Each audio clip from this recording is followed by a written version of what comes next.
why did Tom Kenny say yes to this? That paycheck. I don't know if it was that big of a paycheck though. Yeah, he's making that SpongeBob money.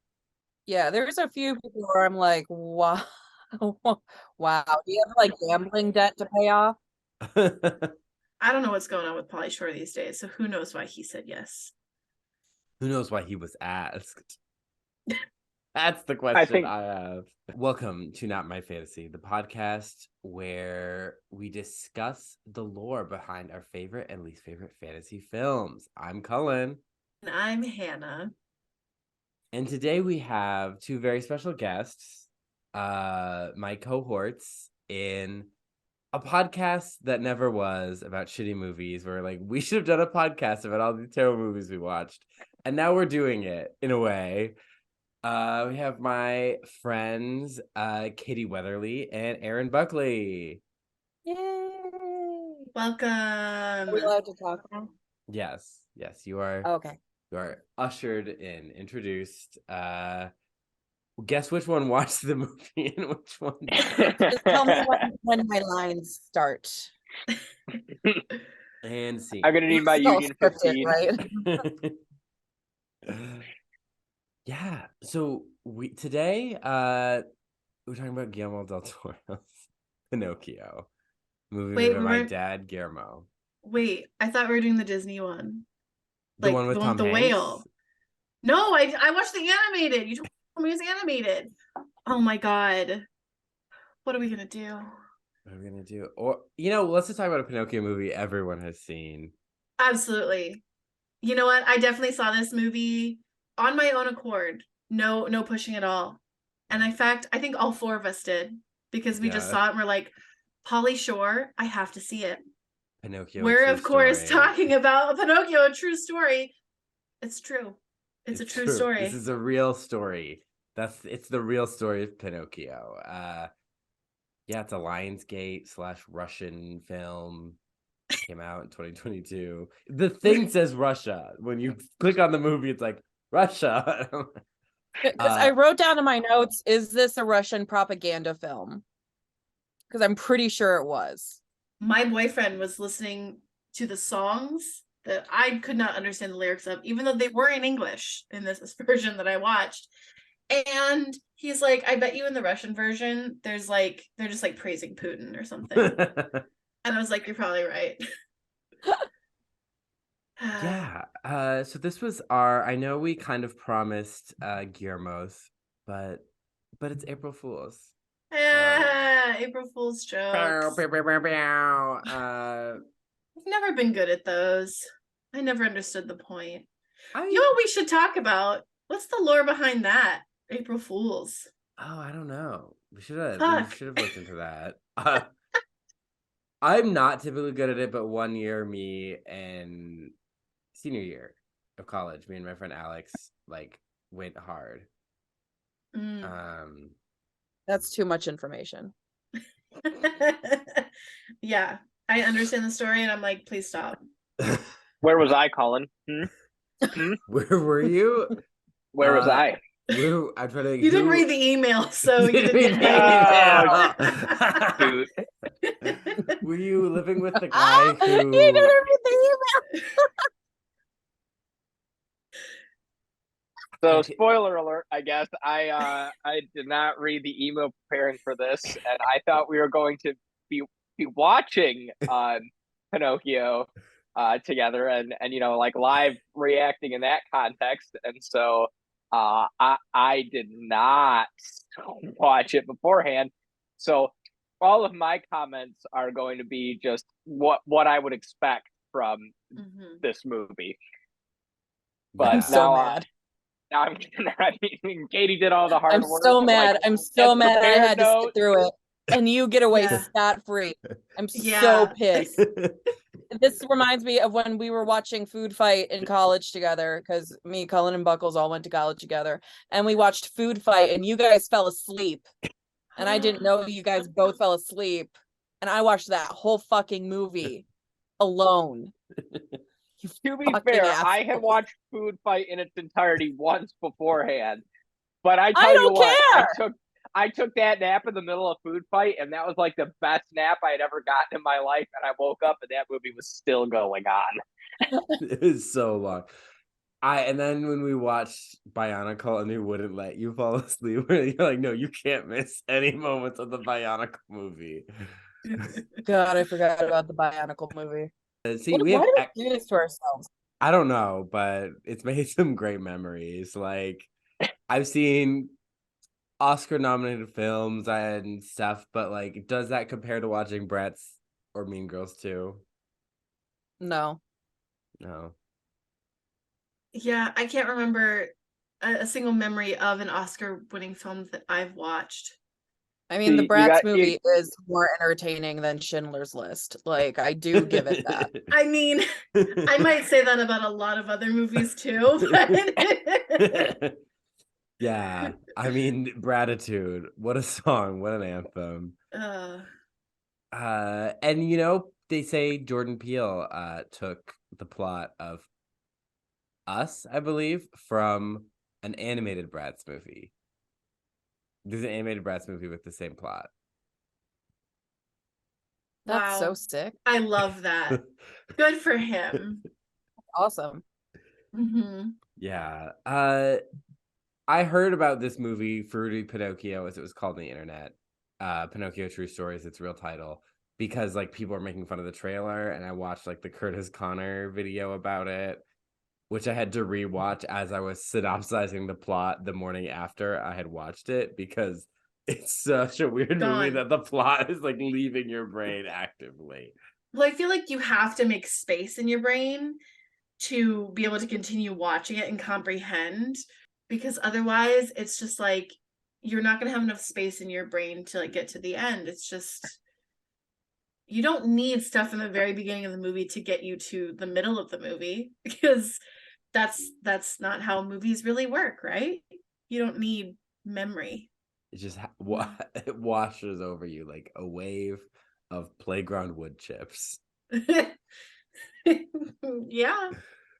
You get splinters. Yeah. So this movie was brought to us by the creators of The Big Trip and The Big Trip 2. Yes. Yeah, that's what everything said when I was looking it up. They're like, and I was like, okay, it's movies. This is the Russian production company. The Russian production. So the writers directors were Vasily Rovanesky, Maxim Shvenikov, and Vadim Shvenikov. Yeah, the end credits of this movie were fascinating because it was all Russian names, but then they were going by so fast that you couldn't even read them. So it famously stars Pauly Shore, Bill Hader, and Tom Kenny. No, not Bill Hader. John Heder. John Heder. Wow. Oh my God. I was fake, Cullen. I didn't even watch the movie and I knew that. Bill Hader in this movie, though. Oh my God. Bill Hader's way too good for this movie. I was typing it thinking John Heder. He's got his own HBO show. I know. Yeah. Yeah. Could you imagine? Who? Yeah, I think he'd be good as the cat. Yeah. Oh, there's Kyle a talking cat. Yeah. Oh, that's right. I remember you saying that joke. Yeah. I named the Cat and the Fox Man. All right. Okay. So this movie, it's originally a Russian movie. So it was dubbed, and some of the dialogue, I believe, was translated too directly. Through Google Translate. Yeah. Like, which I get. Translation is very hard as someone who is struggling to keep up their Duolingo streak. But if you're a movie, so you can translate it. Oh, hi, kitty. Meow. My cat, Rita. Cat does not want to be on camera now. She's like, no. Hi. Oh my gosh. Fluffy. Cullen, you have a cat. Not Cullen. Buckles, you have a calico cat too? Mm-hmm. Oh my goodness. Aww. Oh, I love her. Oh, my dog. She's a foster. My dog hears me going, oh, and he's like, yeah, it's me. Come give it pets. Hi. My cat was so mad because we were gone for a day, and we came back like the next day, and she was like, we're holding her, and she was like, away. But then with the moment we lied down, she was like, okay, time to sleep. I'm gonna sleep right on top of you, but don't touch me. So that cat looks so sweet. Oh my gosh. Oh, she's a bitch. But that's the cat you deserve. She does not like people. The only reason that she is so amorous right now is that for the first time in like 72 hours, I left my condo to go do something, and so she's like, excuse me, I need attention now, please, and thank you. You live in the life. Cat's got it right. This movie was roasted on the internet because Pinocchio sounded gay. I mean, that's really why anyone knows this movie exists, is because Pinocchio it was a little fruity. And that opened, you watch that trailer, that opens the door to the vast array of weird Eastern European animated films. But yeah, it is based on Pinocchio. Loosely. No shit. It's based on Cinderella. Thank you, Cullen. I'm so glad you're here to guide us through this experience. I'm lost without you. It's a classic. Pinocchio is a classic piece of literature. It's been adapted many times before. But here's the thing. Most adaptations are at least a little more faithful than this one. So I guess when we cover those, we'll delve more into the like historical and mythological roots of different elements of the Pinocchio story. But for now, we'll just do like a brief Wikipedia recap of Pinocchio. I read the book Pinocchio as a kid, but it did not stick, which is just kind of how I feel. The story of Pinocchio, I don't have any connection with. I'm just like, it's a story, I was drunk talking to an Italian person at this party, and I shouldn't have asked this, but I like asked her thoughts. She was saying she didn't like the Guillermo version because like Pinocchio's like their story, and like she didn't feel like he did it justice. And I'm like, Pinocchio is the story you go with. Not only do you have like ancient Rome and all of that, you have the Basile and the Pentamerone, so which is this one of the earliest collections of fairy tales, and that's where a lot of the heavy hitters, you can trace them to that book. So England, it gets King Arthur, Peter Pan, Alice in Wonderland. Denmark is like, our story is the Little Mermaid. And then Italy's like, you know what? We're going to let France have Sleeping Beauty, Puss in Boots, Cinderella, and we're going to let Germany have Snow White and Rapunzel. We're going with Pinocchio. And I'm like, dumb choice. Yeah. Albeit the Italian versions of all those stories are like absolutely insane and horrifying, but like Pinocchio, because I think I've never really cared for Pinocchio. I think because it's extremely moralistic and didactic as a story. And I know a lot of people think of fairy tales as being that way, and they use like Little Red Riding Hood as an example. But most fairy tales, like there's no lesson really to Snow White. You can add one if you'd like, but like Snow White's like, well, and this stuff happened. That's most fairy tales is like, and this happened. Like there's no like, oh, this is, but Pinocchio, like everything is like a moral fable. And I think gives me the ick, as the kids say. And the protagonist is a little shit, especially in the book. But I forget that I did this, but I've retold Pinocchio before in a murder mystery dinner theater that I wrote in high school. Called Jiminy Cricket's Intervention Party. It is based on a dream my sister had. Starring Jiminy Cricket, Geppetto, the Blue Fairy, Pinocchio, as well as Alice from Alice in Wonderland, Robin Hood, Cinderella, Sherlock Holmes. The Fox Robin Hood, or like a human version, like human Kevin Robin Costner. Hood. Kevin Costner. Like Kevin Costner himself. And the joke was they kept calling him Peter Pan because he was in tights. And he's like, no, I'm Robin Hood. And they're like, it's the same thing. Sherlock Holmes was in it. Elizabeth Bennet from Pride and Prejudice. Okay, but were all of these characters also in your sibling's dream? Or did you took some creative liberties? I took creative liberties, yeah. D'Artagnan from Three Musketeers, Dorothy from The Wizard of Oz, and The Scarlet Letter, Hester Prynne. Sure, why not? She was in it. She's basically Britta from Community. That's basically how I wrote her. Yeah, and Geppetto staged Jiminy Cricket's suicide and killed him because he was disappointed that Pinocchio grew up to be an emo teenager. Uh-huh. Yeah. So really not great quality writing, but you know what? It was performed during a power outage, so this was quality. Probably better than this movie. Yeah. I don't know what I had to say, but I think it had something to say. So Pinocchio was actually serialized when you couldn't binge Pinocchio. You had to read it in little eps. It was written by Carlo Collodi in Giornale per I Bambini. It's one of the earliest Italian weekly magazines for children. Started in 1881, and it ended with his gruesome death.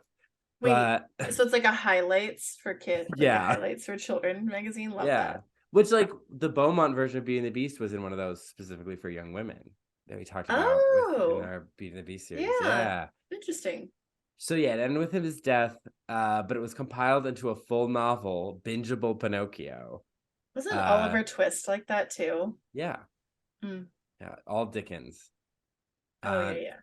It was compiled in 1883 and it's become a massive hit, international bestseller.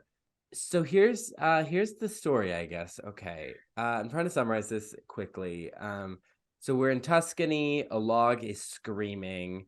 So the woodcutter gives it to his neighbor Geppetto. I just want to clarify for our guests who didn't watch the movie. We're not talking about the movie. We're talking about just the story. That's why I was so shocked. We're talking about the source. Man, material. Do I wish that was in this movie, though. That would fit. It would fit. Pauly Shore screaming as a woodworker. Help me. Help me. And me not having seen the movie, I was immediately like, yeah, this is how it opens, right? Like, I knew it, but it would fit though. It makes sense. Yeah. Geppetto just starts carving the log because he got it from his neighbor. He carves it into a puppet who's like actively kicking him as he's making him. And then the moment Pinocchio figures out how to walk, he runs away. And the cops think he's a neglected child. And they arrest Geppetto for like child neglect. And so Pinocchio goes home because he's hungry. And then there's a cricket and it's like, you need to behave. And Pinocchio's like, shut the fuck up, and kills him with a mallet. And then Pinocchio burns his own feet off because he falls asleep by the fire. But Geppetto gets home, he's let out of jail, and he makes him new feet. And Pinocchio's like, okay, I'll be good. I'll go to school tomorrow. So we're off to a great start, right? I love this. I noticed they left this out of the Disney movie. Yeah. Yeah. You'll find that a lot with this particular story, that I feel like Disney really set the standard of this is what we include in Pinocchio adaptations, and this is what we don't. Yeah. I really hope Guillermo was like, we're starting with a screaming log. So on his way to school, he sells his book to get a ticket to the puppet theater, and the other puppets are like start talking to him. So we get Magifoco, the guy who runs the circus, who appears in this movie, and he wants to burn Pinocchio to cook his lamb, but then he feels bad because Pinocchio's dad is poor, so he gives him 5 gold pieces. And then on his way home, that's how many he had in the movie. Yeah. Literary adaptation, baby. Wow. He meets the fox and the cat on his way home, who tell him to plant the coin in the field of miracles and he'll get a money tree. Pinocchio's only a couple days old, so he hasn't heard money doesn't grow on trees. True. So on his way there, the cricket's ghost is like, don't do this. This is dumb. Go home to your father. And he's like, fuck off. And then the fox and the cat disguise themselves as bandits, try to ambush him in the woods. Why didn't they just wait for him to bury it, let him leave, and then go and unbury it? Dig it up. Spoilers. Oh my gosh. Oh my god, sorry guys. Pinocchio then bites off the cat's paw.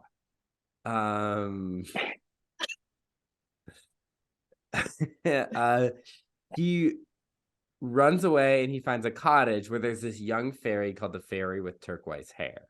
And she's Confusing. like, I'm dead, but I'm waiting for a hearse to come pick me up and take me away. And while Pinocchio's like, what? He gets caught, and the Cat and the Fox hang him from a tree. And this is originally where it ended because he died.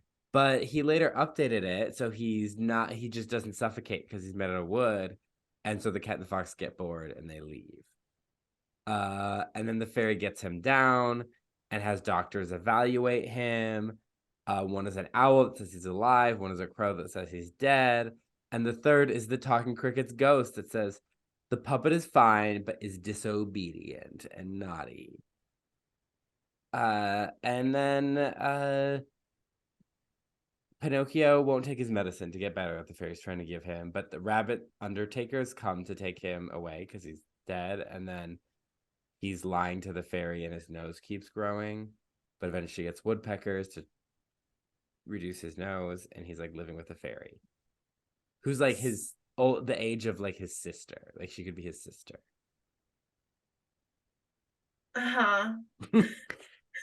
I have so many questions, concerns, thoughts, opinions. Yeah. Okay, so weirdly, there are some elements in this movie. Yeah. So Geppetto and the fairy are like humanoid, but the other Yes. characters are animals. Yes. Confusing. But why? So this is part of it is because this is from like the Alice in Wonderland era. I can't remember. I should have looked up when Alice in Wonderland came out. But like that transition period from just like children are just told like random folk stories that no one cares about to like, I mean, I do, but they didn't. But like, you know, it's like, oh, that's just like weird stuff. And then they started to write like literature, but it was like, it took a while for it to be like, okay, this needs to be like cohesive and make sense. You know, like before like the novel was still new, you know, like it was now everything's like, oh, everything needs an internal logic, but that didn't really, they're just like, it's for kids, it can be fun. And that's, I feel like that's the thought process that went into this movie. So yeah. They're like, we're gonna harken back to the olden days when the adults who wrote these stories didn't give a fuck about children, and they just wrote it because they're like, yeah, this will be interesting and fun and whatever. Tell Doesn't them need to not make to sense. be naughty, Or we're gonna hang them or burn their feet off. that's probably what the legal punishments were at the time. True. So the fairy sends for Geppetto to live with them, but Pinocchio goes out to meet Geppetto and he runs to the fox and cat, and they like convince him that it wasn't them as the bandits, even though the cat is missing a paw that Pinocchio like chewed off. So they convince him, they plant the coins, he walks away, they steal them. You know, Pinocchio is upset and he goes to a gorilla who's a judge for justice. But then Pinocchio is imprisoned for 4 months for the crime of foolishness, for being an idiot. Good. What is this, Seinfeld? Like, what? You know, it's the end of Seinfeld. It's the end. It is, yeah. Literally the end of Seinfeld. Now we know where he got it from. If we had the crime of foolishness today, we wouldn't have a Congress anymore because We absolutely not. 99% of them. The cutting political commentary you come here for. I mean, you know, if they just got tried for crimes, then we wouldn't have a Congress anymore. But you know, yeah. But the emperor releases them all because it's a public holiday because he like defeated another town. Cool. So Pinocchio's out. Meanwhile, a snake tries to eat him, but he laughs so hard at Pinocchio he blows up. Inventing the phrase "burst into laughter." What? No. According to Wikipedia. No. That's an April Fool's joke. Oh, this is literally coming from Wikipedia. This is coming. Okay. I usually do more research, but I'm like, yes, this episode doesn't deserve that much research because it's just this weird adaptation. I don't have any thoughts or interest in sort of Pinocchio, and I'm sure there's a lot of very interesting things about it that we will get to when we get to the other 25 Pinocchio movies. And I was seeing Taylor Swift, so I did not. Priorities were different. Yeah. And it's April Fool's, and you shouldn't expect that much from us because it's all a joke. Yeah. But I wrote burst into laughter. Someone didn't even bother to watch the movie. See, this was all planned. You already knew we were going to publish on April Fool's, and you're like, I'm going to pull the biggest prank. Joke's on you guys. I didn't even do We're the so minimum. Stupid. Oh my God. We're the dumbest. We fell for it. The biggest prank's on me because I paid to watch this movie. I paid $3.99 to watch this movie. Again, we will be compensating you for that. I feel like after the recording ends, Katie's gonna get in her car and drive to my condo and like tape my eyes open and like pin me. And I'm gonna bitch slap you across the face. I'm just gonna bitch slap you across the face. You're gonna open the door. I'm gonna slap you, and I'm gonna leave. And take your cat with me. Little Pinocchio boy. Pinocchio later steals some grapes. He's tied up as a guard dog. He saves some of the chickens from some weasels and is rewarded by the farmer with his freedom, the human farmer. When he reaches he farms humans? No, he's a human who's a farmer. Got it. They could happen here. Damn. Eventually he reaches the fairy's cottage, but there's just a grave, so he assumes she died. And a pigeon gives him a ride to his father, who's building a boat to search for him. And somehow Pinocchio almost drowns, and Geppetto is eaten by a dogfish. But dolphins take Pinocchio to the island of Busy Bees, ruled over by Renee Zellweger. It is Tucker Carlson's paradise because everyone has to work for food, and you don't get sexualize food without M&Ms. work, and all the M&Ms are sexy. They have their go-go boots and high heels like they should, bitch. Only fuckable M&Ms. And no purple obese lesbian M&M. Oh, I forgot to say, I was at the M&M store in Vegas. I'm like, I need to take a picture for Hannah because there was a display with like the brown, green, and purple M&M, and it was like, we support lifting up women. And I was like, I'm sure those child slaves feel really lifted up by this. All right, so everyone here has to work for their food. So he helps this older woman, and she's the fairy with the turquoise hair, but now old enough to be his mother. She's now raising him. He's going to school. He's being a good boy. He's doing so well at school that the other students get jealous. This is the only scene I remember. And they like trick him into skipping and then try and beat him up. And then he runs away but he's somehow in trouble for it.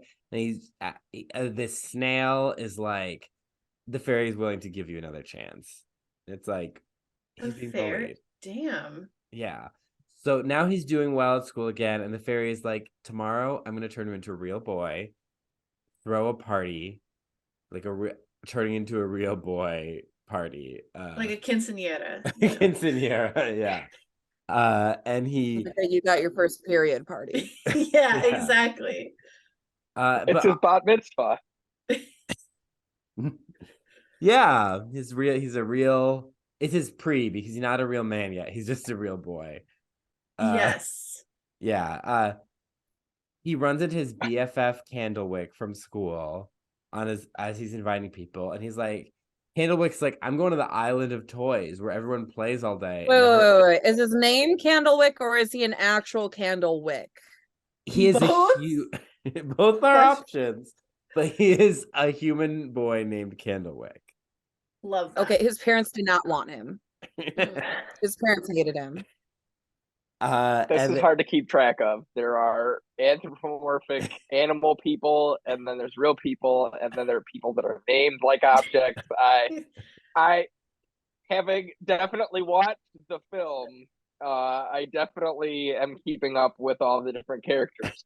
And this is not even the characters in the film from my recollection of said film. So that's correct. Going really swimmingly for me. Candlewick is not in the film. No. Most of these characters don't make it in. So a tragedy.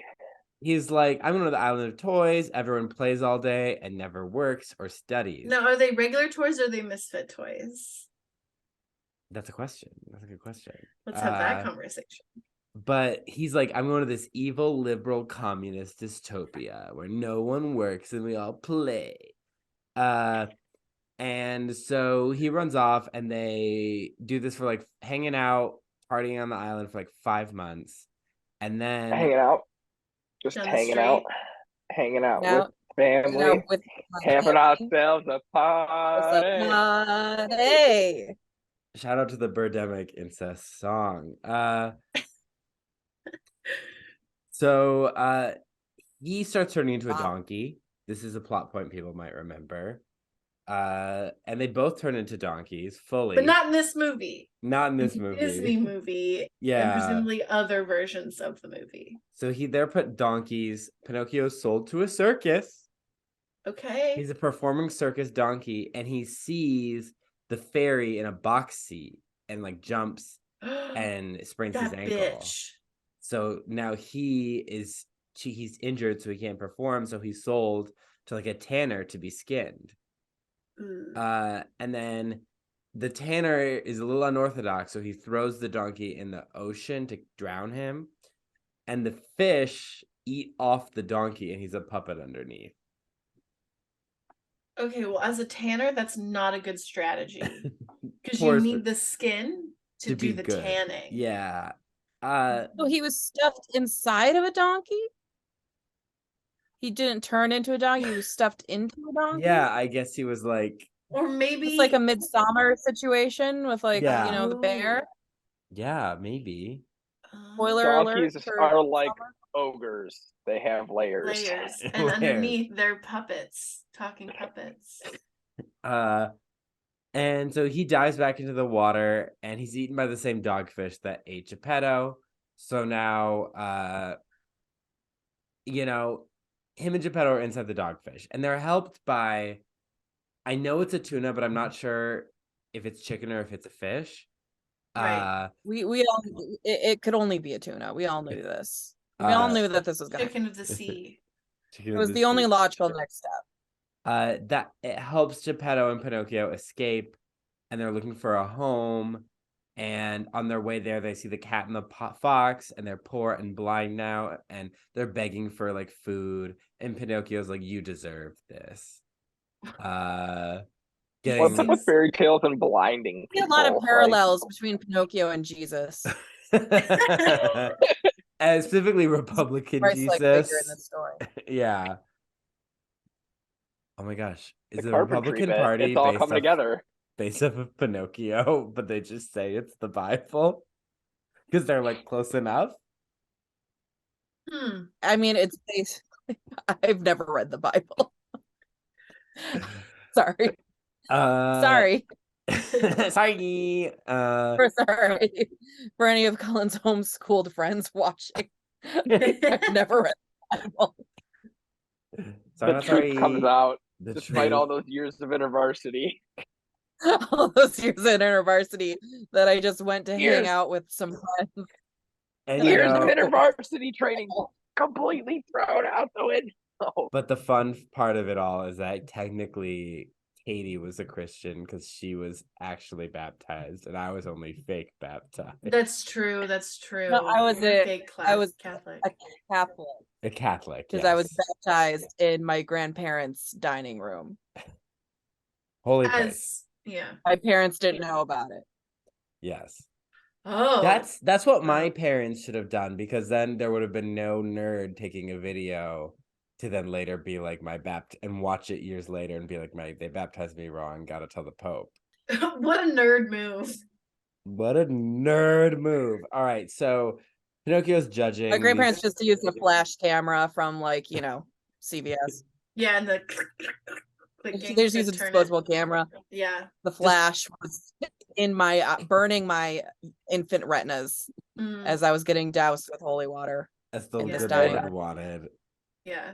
I was baptized like 3 times because I guess they were just worried that the first time wasn't going to take. Also not the second time. They just kept dunking you in every couple of years. Well, if everyone's telling their baptism story, I was baptized in a chlorine pool at a church cookout when I was like 11. Sick. Yeah. It burned my Awesome. eyes too. So Geppetto and Pinocchio find a home. It's owned by the ghost cricket. And he got I it. don't want to listen to this anymore, Cullen. I'm done with the story. I'm so done. Are we close to the end? We are. Okay. You gotta be fucking kidding me. So they got it from decided to make this into a movie. I need to make times. some phone calls. I need to make several phone calls. I feel like this was like written in the 80s and everyone was like hyped up on coke. It's just like, and then hear me out, guys, hear me out. They go to camp and it's all like cricket. The audio is you're so excited that you're cutting out. Like the ideas are too good to be on the podcast. But yeah, the ghost cricket got the house from a turquoise goat, which is really the only way to get a house in this economy. Yeah. Avocado toast. There's not enough genders. Oh my god, the goat is the fairy, isn't she? Yeah. The goat's the fairy. Yeah. Okay. So Pinocchio goes to school. He works for a farmer for some extra money. The farmer's dying donkey is his childhood friend Candlewick. And he just stays a donkey. He eventually learns the fairy is sick from a snail, and he sends the fairy all his money that he was going to use for a new suit. So then she appears to him in a dream and kisses him, and he wakes up as a real boy with even more money, new suit and boots. His father is healthy again, didn't know he was sick. It's been a while since I read this. And his puppet body is lying there as a lifeless husk, and he's now a real boy. Yes. Pinocchio. This story, this is the stuff that deserves 25 different movie adaptations. I don't see how, no. But okay. I think I'm going to hold a seance. We're going to invite Mr. Disney. I'm going to say, 1, why were you possibly a Nazi? What was that about? 2, why the fuck would you pick Pinocchio? Those are my only questions. It's this widely popular story, and I don't get it. With like whom? Italians? And I mean, obviously it's made. Italians are doing coke all the time. Doing coke. Their economy is entirely based in the generosity of turquoise goats. So much cocaine over there. So let's talk about and they're Pinocchio. naming their children Candlewick. This is okay. How has every adaptation left out Candlewick? He was the real crux of the story. I'm also a little curious how he was a boy and then was just a donkey, but like, are we sure that he didn't start as a donkey and was just also always a donkey, or like did he go to the place he went and he was a human and he became a donkey? So he went. Wait, hold on. Wait. Candlewick. Got it. Candlewick. Candlewick. Yeah, okay. Candlewick is in the Disney one, and he's in Guillermo. What? He's in the Disney one? Yeah, he's the redhead with the big cigar. Didn't know he had a name. Buckles, are you Candlewick? Yes, I am secretly Candlewick. I didn't watch the movie because I was like, I lived this. This is my life. I lived. Please. I mean, I have been on the ride at Disneyland. But this is the true story of Pinocchio. This is the real shit. So this is going to be like Once Upon a Mattress then, that tells you the real story of the Princess and the Pea, which is really just the Princess and the Pea, but bad. Just the Princess and the Pea. Just the Princess and the Pea, but Carol Burnett riffing. Yeah, we would be so lucky to get to have watched Carol Burnett in any capacity.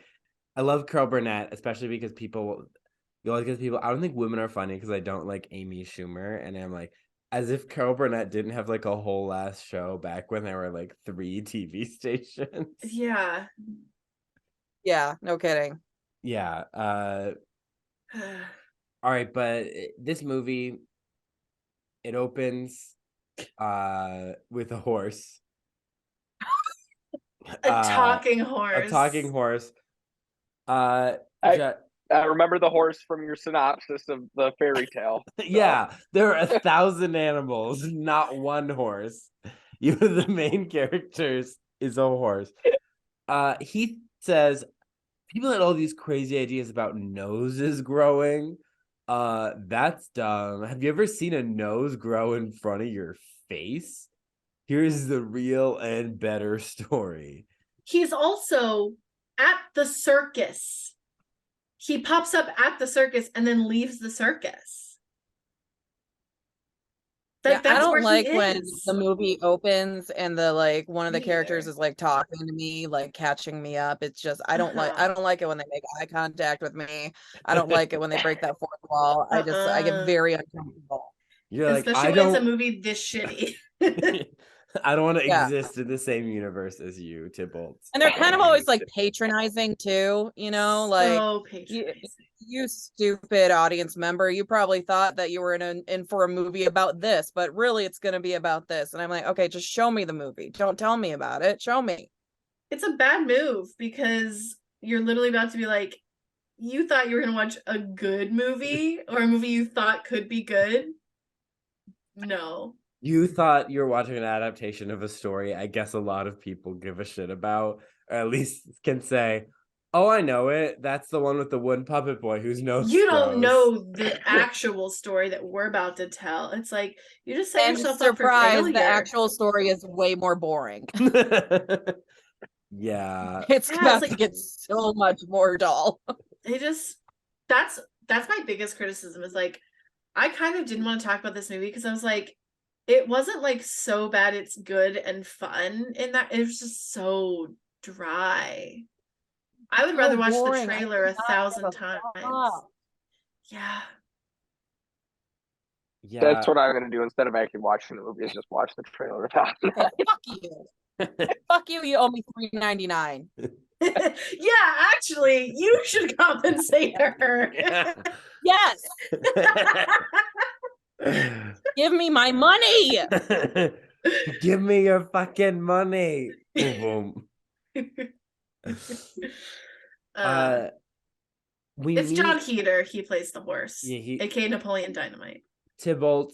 Bill Hader, as Cullen eloquently put earlier. We meet Geppetto. He's living his best Lars and the Real Girl life. He makes a twink out of wood. He knocks that head on too. Yeah, with the same haircut. When he walks in with the head, I have to say they did not animate that to look wooden enough because it looks like he's walking in with a severed head. Yes. Like an actual severed head. I'm like, that head looks too realistic. I would like to just point out there's not enough wood green. This is a children's movie, and it did look like a severed head, and I'm like... It looked like a severed head. Also, I'm just gonna throw this out there. Too much gun violence for a children's movie. Just gonna say it.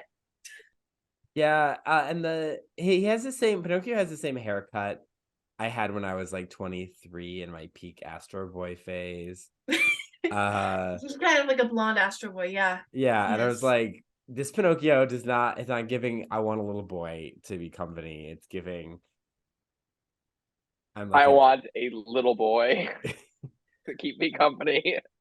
Yeah, that's it's giving not as much Pinocchio vibes, but more like Pygmalion, like the I want to fuck this statue, less of I want a son, which we will talk about Pygmalion because I think there's a new Hallmark adaptation. And so I definitely want to get to that someday. Great. Can't wait. Because you know how much I love Hallmark adaptations. Or Hallmark movies. Hallmark cards, too. Don't like them. The Care Bears were born from a Hallmark card, I think. Which is funny. We'll have to talk about Care Bears lore at some point. Not that I have any thoughts about it, but we'll get there in the genre. I'm sure we'll come up with thoughts. Yeah. So Tybalt is the only talking horse. He's the only talking horse in the area. He's Geppetto's friend. And he thinks Pinocchio looks ugly. This horse is so fucking rude from the second he comes on screen, and I'm like, I want him to go to a glue factory. I've never thought that about any horse ever. I want that horse to go to a glue factory.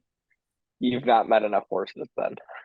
I actually don't like horses. They scare me. So Geppetto has another customer, the fairy Lucilda, who wears red. Whoa, whoa, whoa. The real story. The fairy's even more of a Republican. And she This is where the Soviet national anthem starts playing. yeah, maybe. And in the original version. She makes Pinocchio after he gives her a staff, and he fixed it for her. A wand. Yeah. He fixes her wand, and then she's like, oh, well, however may I repay you? And then he's like, oh, well, just a thank you is enough. And I'm like, okay, that's some hot people privilege right there. Yeah, because like he clearly wants her so bad that he's like, no, don't bother paying me money. Like, if I were to be like, oh, cool, thanks for fixing my wand, he'd be like, okay, great, yeah, I accept cashier's check and MasterCard. Like, I wouldn't be able to get away with a free wand. It's like, that's just like, he wants her and she's hot, and so that's like what they get. They get free stuff. Yeah, he was hoping that would evolve into well, I have to thank you somehow, I have to pay you somehow, and then like, bump chicka wow wow, and it didn't happen. She just fucking goes away with her bird, her cockatoo, cockatiel, and instead gives him a kid. Yeah, he wanted to get laid and he got a kid. She's like, this is what would happen if we fucked. I would end up stuck with a kid. This is the future liberals want. They want the men to end up with 5-year-old children after a one-night stand. So she just like makes Pinocchio come alive, and she's talking to her parrot, and he's like, what are you doing? And she's like, I don't know, but at least it'll make an interesting story. Love that. And so this is, at first I was like, okay, I kind of like that. I'm proven wrong later in the film. Yes. Movie. This isn't a film. 2 minutes later. But not that it would make a good story, but I like the idea that like fairies just like do random shit, because that's how fairies are. And it, like, we talked about this in like the Beauty and the Beast remake, how if you try and give that like fairies, enchantresses, like those kind of figures, like too much logic, and like make everything they do like 100%, like she's 100% in the right or 100% in the wrong, 100% just, like oftentimes it just doesn't translate. You get Agatha the Baby Cursor condemning a dog and an 8-year-old boy to die because they didn't correct the wrongs of an absolutist monarchy, like I'm like, oh, she's just a fairy who does random shit. Then later, she's made more of like the Glinda, who actually has been orchestrating the whole thing, but just didn't tell anyone and made them suffer. So Pinocchio comes alive. Iconic performance. I'm alive. Pauly Shore just starts screaming alive. And then Geppetto faints and Pinocchio trips over him and is like, I'm a boy and I'm alive. Okay, but your impression is too good. Pauly Shore did not give a fuck in this movie. She did not give two shit in this movie. His delivery of these lines, like, I wasn't buying that. I was picturing him in the sound booth, and like it didn't meld with like the animated character that I was seeing on screen. It's like I just kept picturing him in the sound booth, because that's how much his voiceovers stuck out, because he just didn't care. It's like you couldn't have found, I don't know, a 20-year-old, like someone in their 20s or a teenager, or like someone who could at least sound under 30. You had to go for like a 54-year-old. Like there was truly no. Did they book someone else and Pauly Shore accidentally got the email and showed up and they went with it? It was supposed to be Timothy Chalamet. Some agent at like CAA just really fucked up. Yeah, one of the interns. Yeah, which is good. That intern isn't getting paid, so fuck it. Yeah. They made the best mistake. Yeah. So after time passes, I really Good unclear question. if what happens It was next like is 2 like days. It was he 48 hours. yeah, like Or it was 10 Like- years. I don't know. It could have been either or. yeah, unclear. Pinocchio, he's doing tricks with Tybalt in the yard, and the police are coming by, and he has to like hide from them because they're just looking for criminals, shady people in general. And they're like a 54-year-old Yeah, man's voice. Why did they in ever a- say why they were looking for Pinocchio? I don't even know if they were looking for I didn't get Pinocchio. that. They were looking for Pinocchio after the fact, but when they get there, they're just like, we're looking for Shady people. criminals. And I'm wondering it's if like, Geppetto was like, Why did they he have can't. to hide? Was he like evading taxes? Like, was that it? Like, I Geppetto don't didn't want them to understand. know he had a young boy.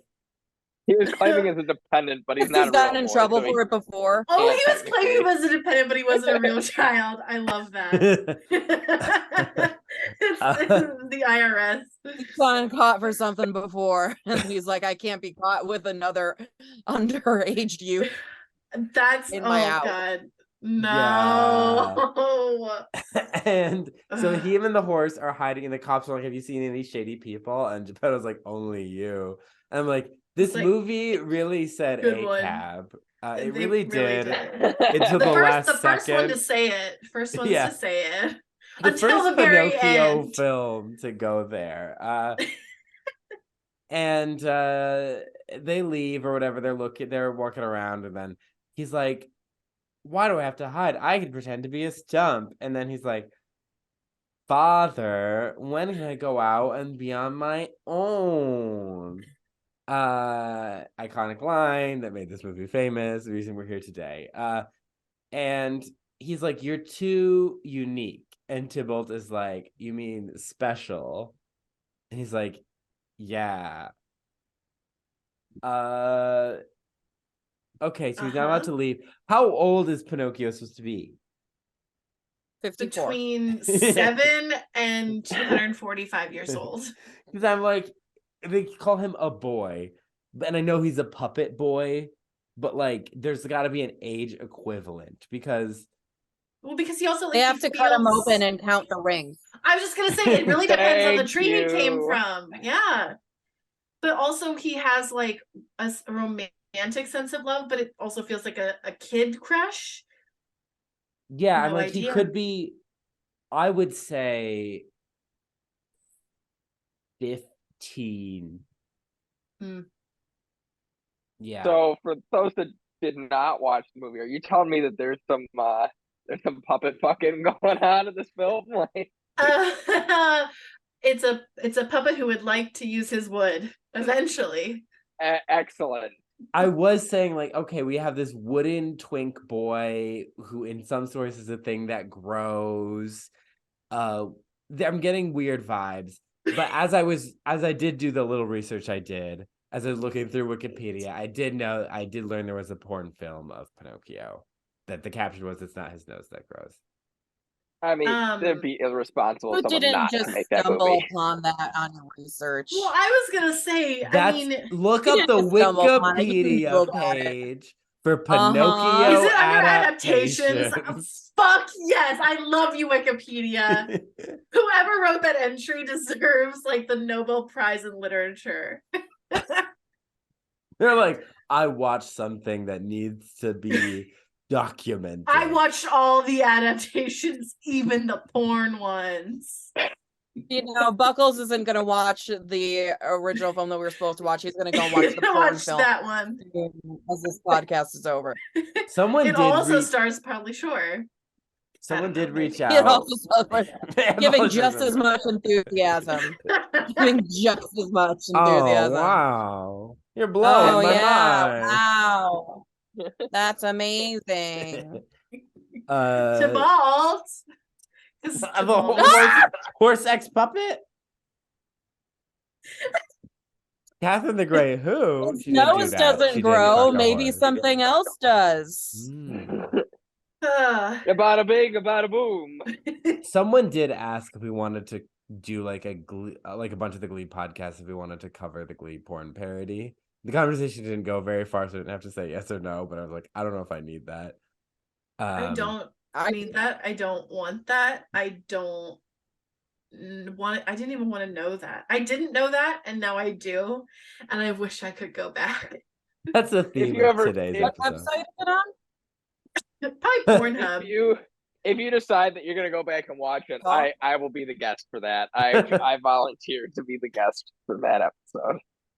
Not because I want to, but because I feel like no other human being should be burdened with that. And I already. Well, let me just say, it's not going to be a watch along. Okay, that's a watch on your own time, and then come back to discuss. We're not having a circle jerk. So read that email. Yes. I need the Patreon. This is why you need the Patreon. Yeah. Pay $4 a month for us to review a porn for you. Yeah, I love that. Let us know. Sound off in the comments if that's what you want from our Patreon. Business model. Business. So Pinocchio is like going on a ride with Tybalt, and he talks about he has a special, most treasured dream. It's like if someone watched like Tangled and like chat it out. Because it's like this movie was written by an AI. An AI after watching Based Pinocchio and Tangled. Yes.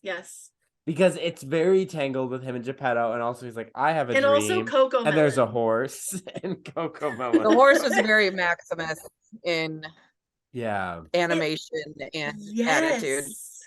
Very much so. It was very weird. I was like, ooh, I don't think Disney's gonna like that. They're like, you know what? Tangled was popular. I don't see a difference between these two movies at all. No, the same. Meanwhile, at the circus, Majifoco from the book, he's there with a fox and cat, who I've named Dan Schneider and Kyle Kittenhouse. Because they're talking about acts to promote their circus because it's crumbling. And the fox says, turn all the lights off and he'll go around and touch people's feet. God. Yeah. So that's why I named the fox Dan Schneider after, fellow member of the Quentin Tarantino Foot Fetish Club and creator of iCarly and Victorious, Dan Schneider, and then the cat who's shooting guns violently is named after the murderer kid from Minnesota. So he's Kyle Kittenhouse. We don't need to give him any more attention. Yeah. The cat shoots. It's just shooting, and it spooks the horse. Not talking horse, because Tybalt's the only talking horse. I love they inherited the insane logic of the original Pinocchio that did make it to the adaptation. Mm-hmm. And the cat. So then the horse is running with the carriage or like the cart. Yeah. Where Bella is. She has turquoise hair. Turquoise blue hair. And so while I had to take some sick days last week, and while I was sick, I watched 45-minute YouTube video called A Queer Marxist Reading of the Barbie Films. As one does. And I was learning about the male gaze and the female gaze and quality stuff here. Never heard the term male gaze before, obviously, but and they're but something interesting they said was that what's interesting about the Barbie movies, like obviously they're not like some feminist manifesto, but like the idea that they're all centered in female friendships and the women aren't being viewed from men's perspective, as in most media, it's usually you're seeing the woman from a man. Like the women are like always central, and any romance is very, very secondary, and it's always central on the women, how the women view themselves and the other women. And just seeing that, I was thinking about how like Bella, definitely the least feminist character on this podcast. And I don't blame her. I blame the writers, because I do hate when people talk about female characters like they're the problem. Like bad male writing is somehow still a woman's fault. But like she literally like is not allowed to take any action. Like she can't jump off the carriage, which they tell her not to jump because she'll get injured and she can't perform. But like she just stands there like, oh, she can't like talk to the horse. She can't like do anything. And that's like her this whole movie. Yeah. So this turquoise blue-haired girl, this lib with pronouns, she, her, she's gonna like fall off the cliff. And Pinocchio is like, oh my gosh, we'd help them. And Tybalt is like, she can get wrecked. It's not our problem. And Pinocchio's like, no, let's go save her. So he saves his little helpless blue-haired damsel. And she's like, hi, I'm Bella, like the mother of the Twilight baby. And he's like, I'm Pinocchio. And then Kyle Kittenhouse comes in and is like, Mamma Mia, a talking puppet. Just straight up shoots Pinocchio, no questions asked. Just like shoots him. That was... now I see where the namesake came from. This whole scene is so fucked. Yeah. So okay. Also like, oh, a wooden boy, and then shoots him, and I'm like, what the fuck do you think that do?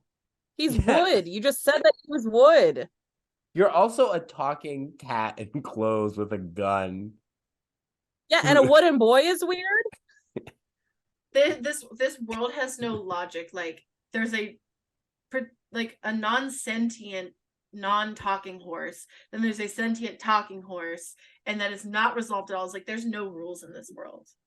So I get okay. Crazy. So Buckles, our protagonist, he's lying dead on the ground, allegedly shot. A kid's film. In a kid's film. In a children's film. The blue-haired pronounced girl with weeping, a terrible Italian accent. Weeping. Oh, you killed him. What have you done? Also, hard to tell what age she is because that yellow dress she's wearing is giving a 5-year-old's Easter dress, and a great 5-year-old's Easter dress. But I'm like, girl does did like the yellow blue hair combination. That was very, complementary colors. I liked that. So what do you think is going to happen next? Let's see. Classic. I could go with the classic fairy tale of like, oh, she's going to cry and a tear is going to fall into the bullet hole and somehow Pinocchio is going to be better. But given the reputation of this film, I feel like rather than that, the horse is going to like kick Pinocchio in the head and he's going to wake up. Well, one of those may be a spoiler. But the other, so Pinocchio just gets up because, as he said earlier, he's made of high quality materials. So he's wood. He doesn't die. He has no internal organs. He's like a sturdy cherry. Like that's what he's made out of. Maybe a pine because he's very light colored. George Washington not gonna chop him down. No. And then the circus people are like, you're a wooden boy. You should join the circus.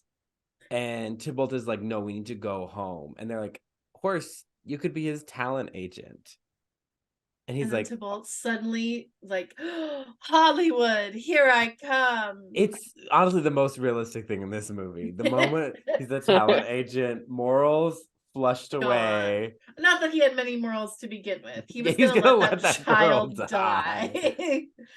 Also in the this scene, so we talked about like women in the male gaze, or like Bella literally like checks out. She's not on camera, not speaking. She's still physically in the scene because you see her when they leave the scene, but she just like she's cries. Just standing there like this. He comes back to life and she stops being animated. She's just like the sprite in the corner off camera. Like she's just standing there. And so they have this whole conversation. We don't because we don't even have her being like, oh my gosh, you should join us, like showing that she's like interested in him, which might inspire him. No. And then he's like, okay, let me just go ask my dad. I realized I wrote in my notes, Bella like checks out to go to Starbucks for the rest of the scene. Like she's like taking my 15. Yeah, she's definitely smoking a cigarette. Yeah. It's Italy. It's legal there. Also, at one point in the conversation, the horse says, "Someone here has sausages for brains. So who's the real monster here?" That Brilliant. was a direct translation right into Google, and they were like, perfect. They Makes did sense. not pay whoever was supposed to translate this script. They did not pay They the got actors. this person from Fiverr. They did not pay the actors enough to be like, "Excuse me, what the fuck does this mean?" They just were like, just read the lines." And they're just like, And and Pauly Shore is like, okay, "I'm a boy daddy, and I'm alive. horse is my daddy now. Horse is my Pauly daddy." Shore was drunk. Pauly Shore was drunk Something. the entire time, just I hating think his life. Everyone was.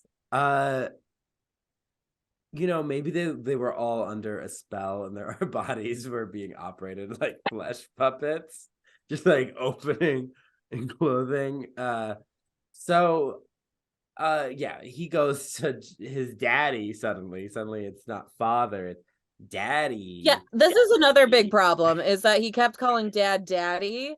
And I wrote in my notes, that needs to stop. That needs to stop. And then it doesn't. That It needs does. to stop right there. Because And it doesn't for the rest of the film. I don't think Just I ever that nasally called Pauly Shore voice. daddy. I don't think I ever called my dad daddy. No. Like, because I guess I was more of Daddy. just a dad and mom kid, like not daddy, Right. mommy. Same. Yeah, I left that shit for Caillou. Fucking Caillou. The worst person. This Caillou. is the second time Caillou has been mentioned on this podcast. Wait, really? The second, yes. Yeah, I don't remember what episode it was, but you like randomly threw out a Caillou joke. No one else caught it, and I cracked up. So Yeah, I love my PBS material. So he says, "Let me go, daddy." And he's like, "This home shouldn't be a prison." And he's just like, "Thank you, daddy." And then iconic, Thanks, daddy.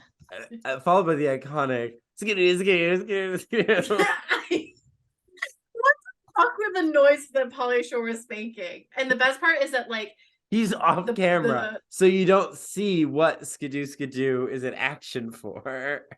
No, and here's the thing: those lips are not moving the same time, so it's just where are the noises coming from? And Love he just it. It's his catchphrase. He's been saying it the whole movie. Skidoo, skidoo, skidoo, skidoo. It's great. It's so bananas. Okay, so he just jumps out the window, rides on the horse. He joins the circus. Not a hot ticket circus. Everyone hates this circus, and they hate it so much that they bought tickets to come back and hate on it again. Because they're like, this better be better than last year. I want my money back.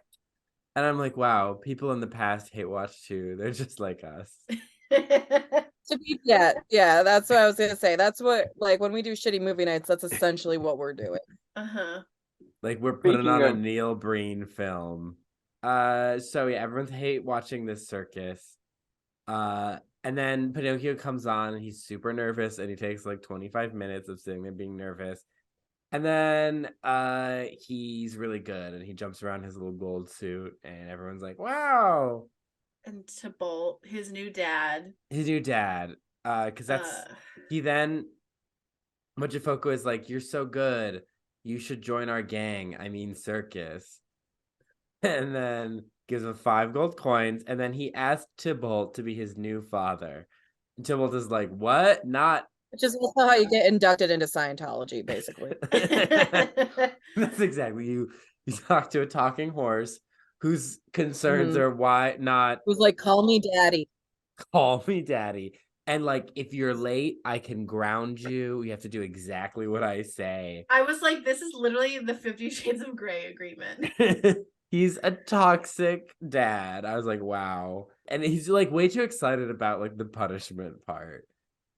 This movie, very kinky. Listen, before he was born, he had his head nailed on. So he's got a penchant for pain. Maybe he was born this way. This is the future Lady Gaga wanted. So also Bella has her Eurovision moment, and she gets out. Oh my God. Okay, I was so pissed for this entire scene because I'm like, okay, she started singing and I'm like, if she starts like fucking trapezing or something while she's singing a ballad, I'm gonna lose my mind. And she did. She started walking on tightrope and then somersaulting into the hoop and then the trapeze, and she's just belting out this song the entire time. And As if I'm it like, wouldn't this is actually like, sound like like the audio just sounds. yeah, just perfectly singing while she's doing backflips like 80 feet in the air. And I'm like, this is why we have unrealistic expectations for women. Like This movie right here specifically is why this ethereal moment doing something absolutely impossible. I know it's a kids film, but I mean, this is just, it's too much. It's too much all at once. She's just this ethereal being just floating around, singing perfectly, just this perfect mezzo soprano voice. And I'm like, you know what? This is why this is why we have problems in the world. Is this scene They right really here? they really watched Greatest Showman and said, "Why can't we?" Yeah, exactly. Honestly, they did. They definitely did. Because she's singing about stars while being a trapeze. Is Zendaya better call them and ask for her money, her royalties. But Zendaya didn't sing while trapezing, did she? Well, Rewrite She the and Zac Efron Stars. definitely, Yeah, her and Zac they Efron twirled were around a little twirling. bit. Yeah. Okay, that's fine. That's fine. I just like, as long as you're not doing full Cirque du Soleil while belting out a melody, like I don't know. I checked that's out during too that movie. ridiculous. And I was like, okay, so we're gonna get like some insight into how she feels. And the most we get is like she feels like she's like free and like the heavens are open and she's like in the stars. Wow. I didn't get any Yeah. of that. It was so much drawl to me. I was like, I have no idea what she's saying. This could be Russian and I don't know. So the circus is traveling. It's super popular. They need a marketing person stat. Those ads are so bad that come up in like the montage. Yeah. Terrible graphic design. He's seeing the world, at least the world within like 20 minutes of his house. Detectives are on the case. They're looking for criminals. The horse is like, so Pinocchio is, sometimes I'm like, are my notes just so illogical or is this movie so illogical? So she's singing her little song about the moon, Bella. She's singing about the moon and her silver throne, how she feels sad about the moon and it can make her cry. And I'm like, this woman digs for emotion and all she can come up is like the stars and the moon. Like the astrology girlies are shaking. And Tybalt, because he's like, wasn't your most treasured dream to see the world? And Pinocchio's like, now I know I don't need to see the world because she's the most beautiful thing in it.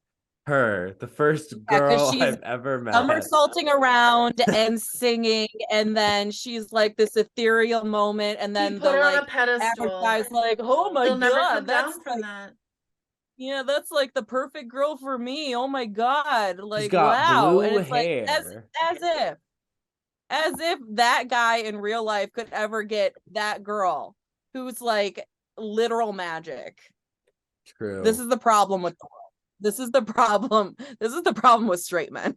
Movies like this have trained them incorrectly. That they're just going to see this perfect woman somersaulting through the air while singing and then be like, all my problems are solved. I'm just gonna be with that girl, and that's all I need in life. Yeah. I mean, you should be a dating coach. You know, be like, no, this is why you shouldn't date. This is what you need to understand before you date women. Not you can't expect her and then it's that you put Make on. them watch this movie. You can't be a dumbass wooden boy played by Pauly Shore and expect this Russian mezzo-soprano Cirque du Soleil blue-haired pronoun coffee circus princess. No, you astrology girl. You can't do it. You can't be with someone who weeps because they feel bad for the moon. Yeah, and that's gonna get real old after like a year. He's gonna be like, oh my God, you're crying about the moon again? He's so lovely. And he's gonna be like, yeah, this is not what I thought it was gonna be. Yeah, I thought you would do like a sexy trapeze thing. I can't believe you have don't flaws. Yeah, it's the worst.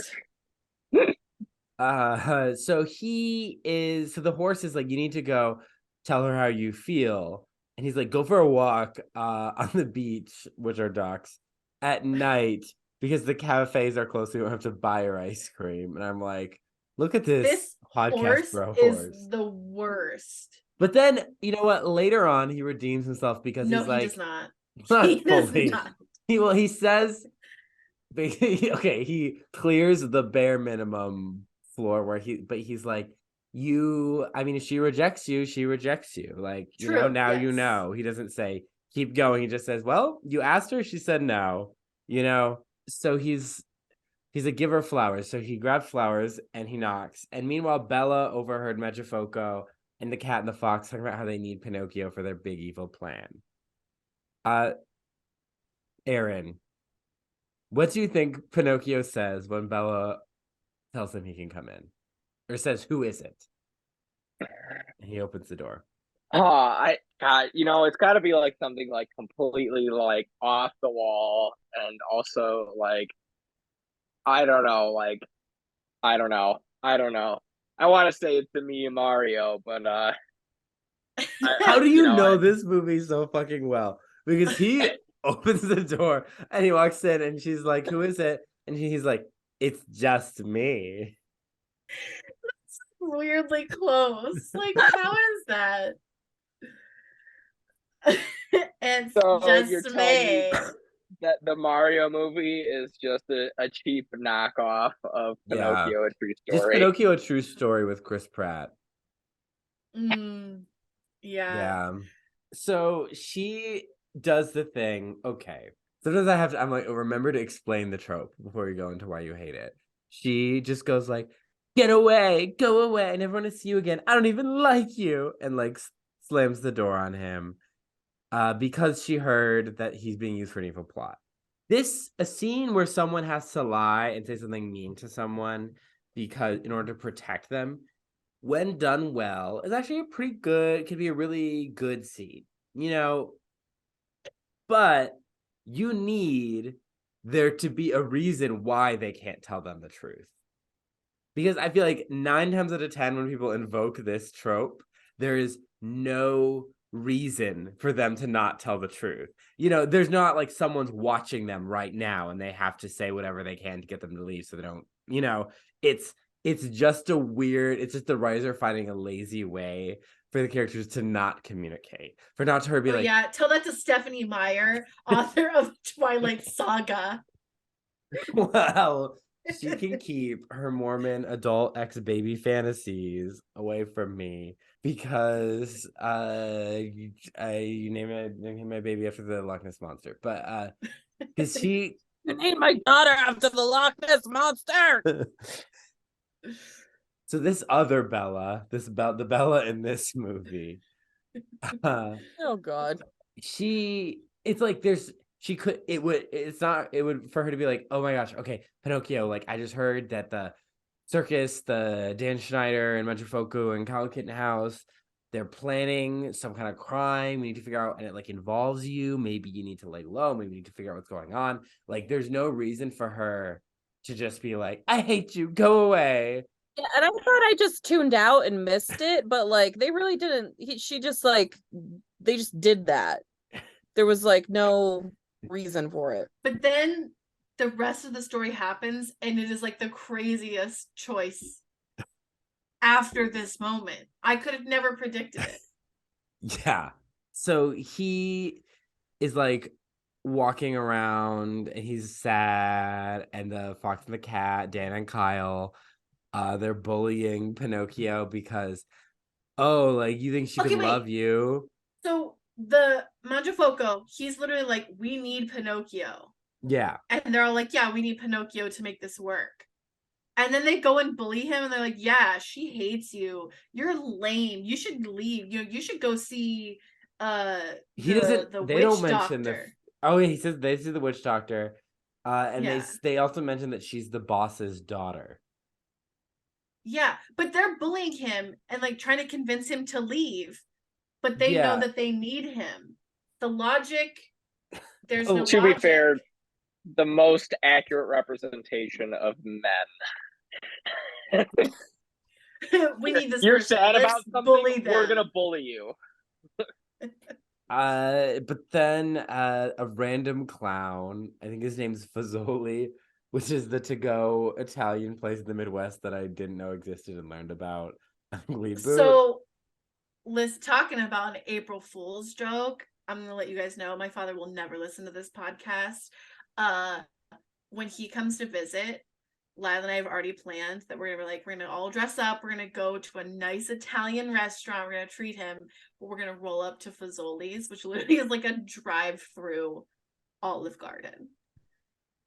Yes, and, I cannot fucking wait. But then we're going to actually like take them to a nice restaurant. I can't wait for that moment where we pull up. We're like, this is where we're going. And I'm thinking we're going to commit. Lyle and I are going to commit to this bit. We're going to walk inside. We're going to go. We're going to ask for a table. Like, I think we're really going to commit to this. But we're not going to make the customer service people's life miserable. Like, we're going to go and, like, be super respectful. But it's going to be great. So I just wanted to share that tidbit. Yes, we have a reservation for 4 at... Yeah, we're like, we have a reservation. It's cool. They already told us that's our table. Mm-hmm. And we're going to order breadsticks and then leave, probably. I'm so excited to hear how this goes. I know. I can't wait. So this clown tells Fazoli that this fairy named Lucilda lives nearby by a mountain because she retired there because obviously in the Pinocchio verse, only fairies own property. But is tired of people asking for love and wealth. And I'm like, Pinocchio, my brother in series, the tree goddess from that story we talked about in the Two Towers episode. Are you not asking for love? Is your motivation not love right now? Because he's like, I'm gonna go ask her to turn me into a real boy. For some reason. We don't know why. All of a sudden he just wants to be a real boy, even though being a puppet has worked out pretty well for him. He wants to be a real boy so Bella can love him. That's like it's so Bella's not a puppet. She's a human girl. We think. As much as this is gonna, harken back to me not having watched the movie. I was under the impression that she was also a puppet this whole time. No. Twist that would have been. He's just as human as really anyone can be in this movie. To me. So the cat and fox hear that they have 5. So they have 5 gold coins and they're going out into the woods. So they go in the tent. They light it on the inside. They get there before Pinocchio and Tybalt do somehow. And I love this because this is literally, I think this is actually a great lesson. It's also Pinocchio is actually like an old person getting caught by a scammer, and Tybalt is like their like 45-year-old son trying to tell them like, no, that's a scam. Mom, that's a scam. Grandma, that's a scam. So I think this scene is a great lesson. To the parents in the audience. Don't click that Facebook to the ad. Grandparents. Don't click that Facebook ad. And to the children, they're gonna grow up. Digital literacy, you need it. So it is not you in that video. They're behind the tent and they're like lighting it from the inside. The Kyle is like moving like a thing that ejects fireflies. Yeah, I don't know what it is. The song by Owl City. And then the cat is like wearing a wig. He's trying to do cosplay as La Muerte from the Book of Life.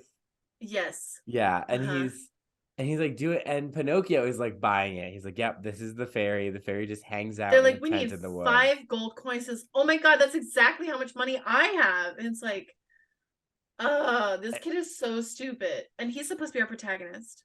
And the horse is like, why do you need money to do it? What, like, maybe we give you, because, you'll just wake up and you'll be a real boy. They're like, what if we give you 1 coin and then we give you the rest after he's a real boy? That's honestly, that's a great freelancer agreement. So they're chit chat, and so he's like, I don't believe this. And Pinocchio goes to give the money, and the horse is like, no. And then the cat is upset and comes out of the tent with just a bag over his face and a gun, and is like trying to just Tries to mug them. And then the horse and him obviously get away, and he says, so long, Butterface. So long, Butterface. And they ride off into the woods. Is this where we're gonna ask what he thinks is gonna happen next? Because I want that. What do you think's happening? What do you think is going on? Either with Pinocchio or next? Bella. What's going on with them? I'm still waiting for the part where we get to like Pleasure Island and the whale bit. You're gonna be waiting a long time. Don't hold your breath. knowing that those aren't on the table. See, it's like, you hope for the logical thing that like, oh, Pinocchio's gonna like go home to Geppetto or like something like that, but I feel like he's just gonna go back to the circus and he's gonna look for his friends Dan Schneider and Kyle Kittenhouse and be like, guys, you'll never guess what happened. Pretty good guess this character would do that. But they escape and Pinocchio's mad, and then they get to the mountain, like, oh, this is where Lucilda lives. And the horse is scared because they said the clown in a line of poorly edited dialogue just says the pass is believed to be by evil spirits. Like, they don't have the word haunted. So the horse is like scared of the evil spirits, and Pinocchio is like, you need to be a better dad. You need to be teaching me not to be scared and to like keep pushing myself when your sugar baby is being rebellious. And which like comes into play where like the horse is all of a sudden like the cricket conscience character and the dad character like at once. And it's like, why do we do that?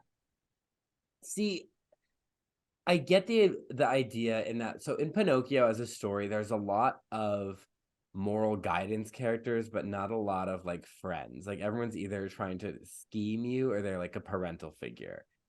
And, as someone who every time I adapt a story, whether it's Sleeping Beauty or the Bible, I give them a gal pal. I get the urge, but this ain't it. But why make the horse both the cricket conscience and the father figure at the same time? And it's his best friend. Yeah, and it's his best friend. It's like, and why a talking horse? Yeah, why all of a sudden start calling him daddy? Like, why all of a sudden say like, oh, say what my dad would say to me? And then I'm like, did we ever hear his actual dad say any of those stuff? That's like, to him? No. His dad hasn't given any advice to Pinocchio. We get his dad we get 4 seconds where he's like, Pinocchio, be careful, and like, okay, I'll let you explore the world, and that was it. That was all we got from the dad, because I guess like they've only been father and son for 2 days. Like, they must have been. I just because they've had no relationship. No, which is interesting because like we're missing the distinction between dad and daddy. That's really, I think, where the fundamental issue is here. The horse is daddy. The horse daddy. Yeah. No. You're right. He's right. I don't know. It's upsetting. But the evil spirits are really just the Caro, the parrot, that works for Lucilda, shouting things. And there's like some falling rocks and a fence that the horse jumps over. And now they're at the fairy's castle, house, estate. Cottage with towers. And so we meet Lucilda. The name is spelled with a Y-U, L-Y-U, Silda. And she's like, I'm sorry, I can't do that for you. And miracles, because we'll give you 5 gold coins. She's like, miracles don't have a price. It ejects rainbow butterflies from her hand. And she's like, the best miracles in this life happen without the help of us fairies. It's like it literally sounds like it's a computer talking. Like the actors did record the line and they like filled it. I swear she's played by an AI. Like maybe the fairy is an AI. I mean, I don't remember her being credited in the trailers as like, oh, this person is playing this, which they did for like everyone else. I think the women are played by people who are not famous at all. Yeah. Because one of them voiced somebody in a movie that suspiciously looks like it was also animated by the same studio. Yeah. And then like 2 other random weird things I have never heard of. And that's it. So yeah. Well, to be fair, I don't remember any women in my life ever. I mean, right. Yeah, it's April 1st. Women's History Month is over. Yeah. I mean, that's true. Not a single. It ends with a joke. Woman, as Katie gives me the finger. Double bird, yep. 2 fingers. They are at the middle for the listeners. We've known each other for 15 years, motherfucker.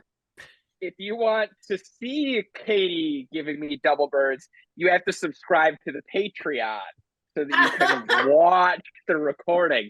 See, I'm telling you guys, it's all about the Patreon. You got to get it in there. You just like, it doesn't have to be a lot, but you just get your audience, you get them in, you get them settled in, you offer some incentive. I don't have a Patreon. If not, Patreon to watch me flip off Buckles while he's watching the porn version of Pinocchio. Subscribe to the Patreon. I guess we need a Patreon now. Start a Patreon. I'm going to start a Patreon, and I'm going to start plugging it on your podcast. Great, I'm going to have people pay me. We've been talking about, okay, at what point do we get a Patreon? I guess it's now. Yeah, so Buckles, what advice do you think Lucilda gives Pinocchio about what it will take to be a real boy? Oh, don't ask him that. Don't ask him that. Too late. You did this to yourself. Let's see. I'm gonna harken back to my first experience where I felt like a real boy, and okay, so I'm going to assume that this movie is going to take a wild turn, and that like Pinocchio is going to have his first sexual encounter, and that is going to be what turns him into a real boy. I was gonna say he like shits himself while wearing white pants in a bathroom, but hey, that is a Patreon exclusive.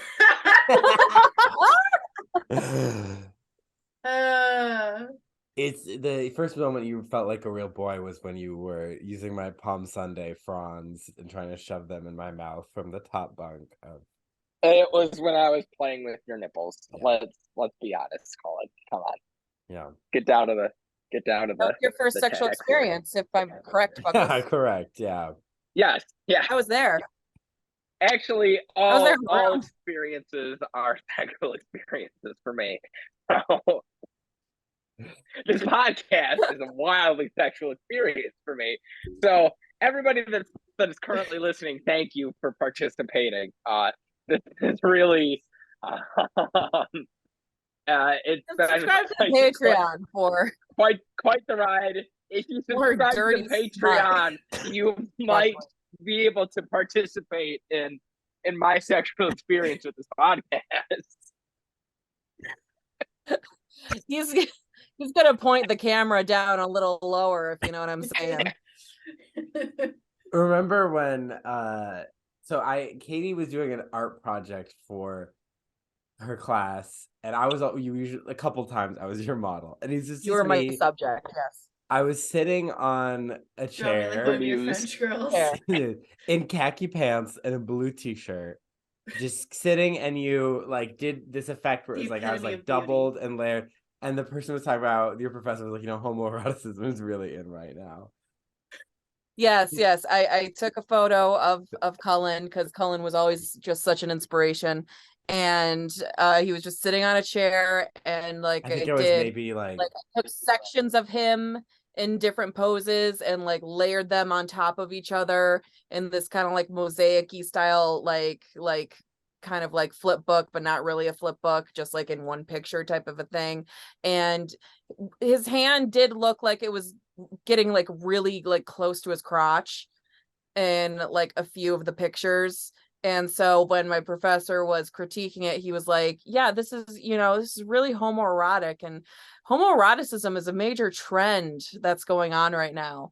And so I told Cullen immediately that my professor's critique of this photograph was that it was very homoerotic. I And think if you subscribe to the Patreon, we'll have it available for purchase. I'll post the photograph that I did of Cullen on the Patreon. The homoerotic photograph. So subscribe to the Patreon. I didn't make him pose with his hand close to his crotch. It just sort of like happened like that. Yeah, well, because I think it was like I had my one of my hands was like kind of thinking. Yeah, and it then was up here, the other was like and then it was resting like on my lap, on your leg. Yeah. That's and so like I had like homoerotic. those photos like sliced and put together, and it was turns out a few years later Raphael happened, Wow. so there you go. Professor called it. Yeah. Professor called it. I was Katie's professor. This is first time on the podcast, first time anyone's hearing it. I was the professor. Again, every experience is a sexual experience for me. So Cullen posing in that way was the homoeroticism was in. Is it still in? Yeah, it's always in. Buckley's homoeroticism and everything. Yeah. One of his many gifts. But yeah, that's actually the advice the fairy gives. See homoeroticism and everything. She says, in order to become a human, you have to be human. Or like feel human. Like something to that. You have to do a human moment. I'm telling you, like I said. So they're leaving, and the parrot is like, I don't get it. And she's like, it's not time yet. And the horse was super rude to her. And I'm like, I wanted her, the reason he's not a real boy, for her to just be like, fuck this rude ass horse. No, stay a puppet. Because that's what a real fairy would do. They'd just be like, excuse me, fuck you weird horse. Fuck them kids, and fuck you too. Yeah, but instead, they just they wander off, and she like bemusingly schemes, I guess. And they overhear the cops talk about, we're tracking them. For some reason. The Pinocchio is obviously the ringleader of the circus, not the literal ringleader. Couldn't be him. Definitely it's the wood puppet boy. And they rob the houses during the performance. I don't know how they have the keys, because later they say he sneaks off with the keys and he has these keys. I don't know where he gets the keys. I think they take it from coat check. And they put them all in a ring, and they know which one goes where. And somehow during the show, they rob all the homes. Okay. While the performers are on stage performing, they're also robbing. Yes. The homes. No. Not it's a flashback. It's a montage. But at the same time, they're always on stage in these performances, so I don't know when they are robbing. That's what I'm saying. It's like both. Fox and the ringleader guy. Yeah, but they're always in every circus scene. They're usually there. Well, it's when the camera cuts away that they go and do their thieving.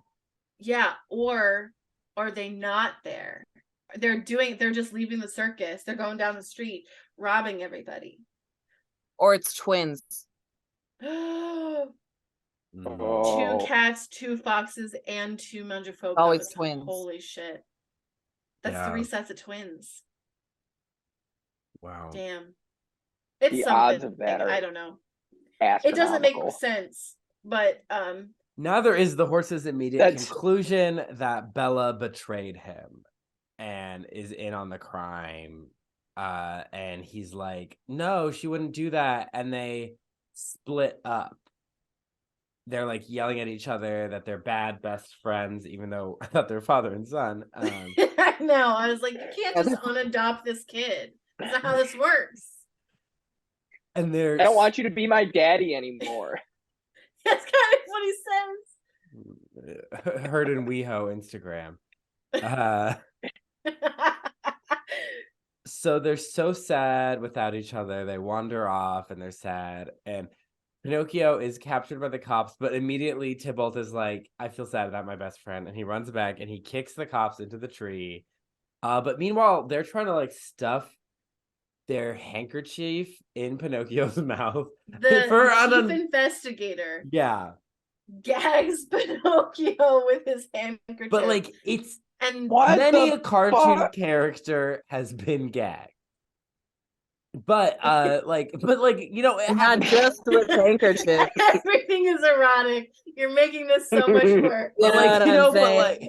But it happens, right? Where it's like, oh, tie him up, then they can't talk, and the character's like, oh. Gagging just happens. Getting gagged, it's just a daily occurrence. It just happens. Yeah, but there's a gagged every day. It's like a 30-second process of them like slowly with two fingers. You hear Polly Shore going, you know?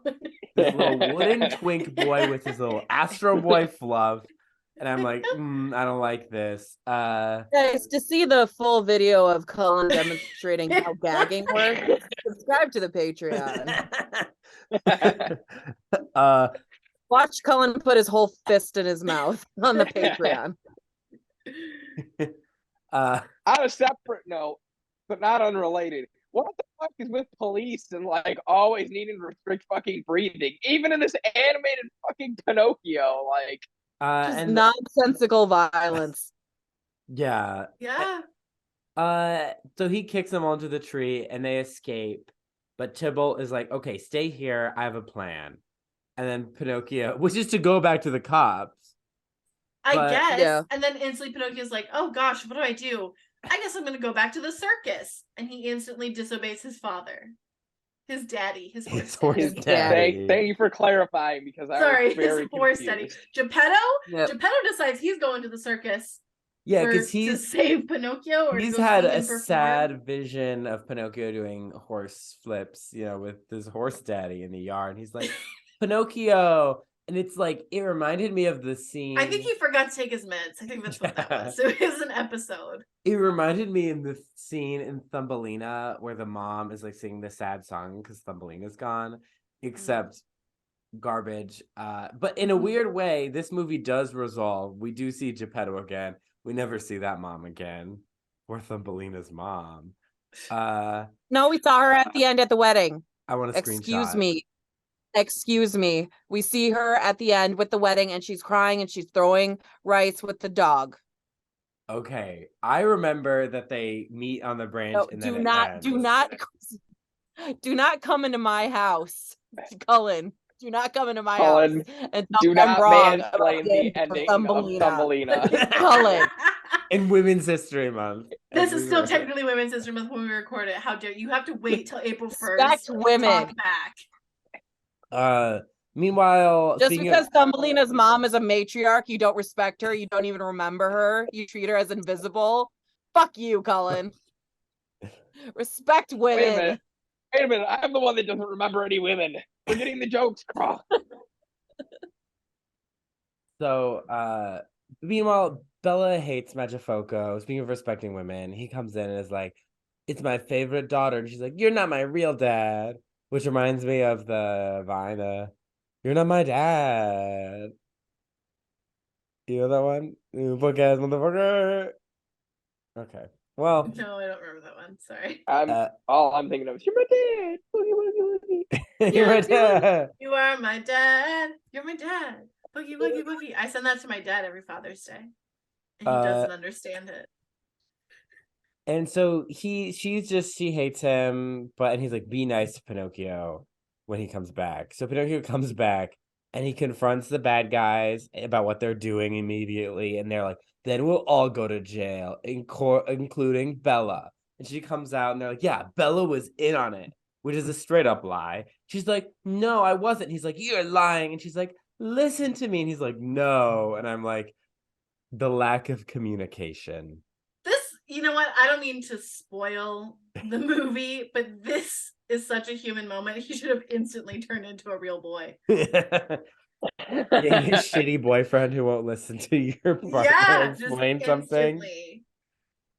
Instantly, he's holding a Monster Energy. He has a neck beard. Yeah. Backwards hat. So it's your boy Pinocchio. Oh God. So Geppetto, he's thrown. So Pinocchio is thrown into a wooden cell of his own flesh.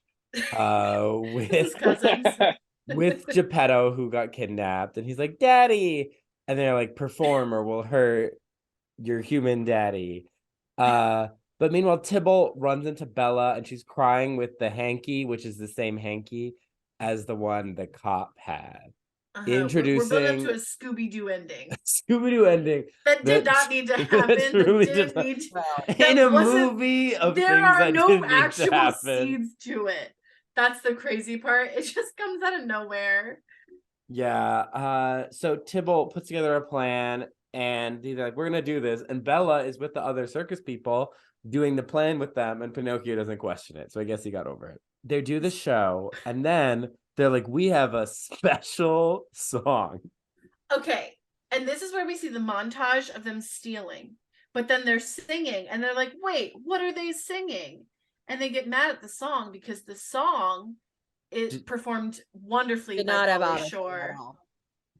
Is no auto-tune, them literally talking, singing about singing to the audience. They're like, down the street, the thief is walking, and you're like, I would be so confused as an audience member. I'm like, are you talking about actually, or is this just a song?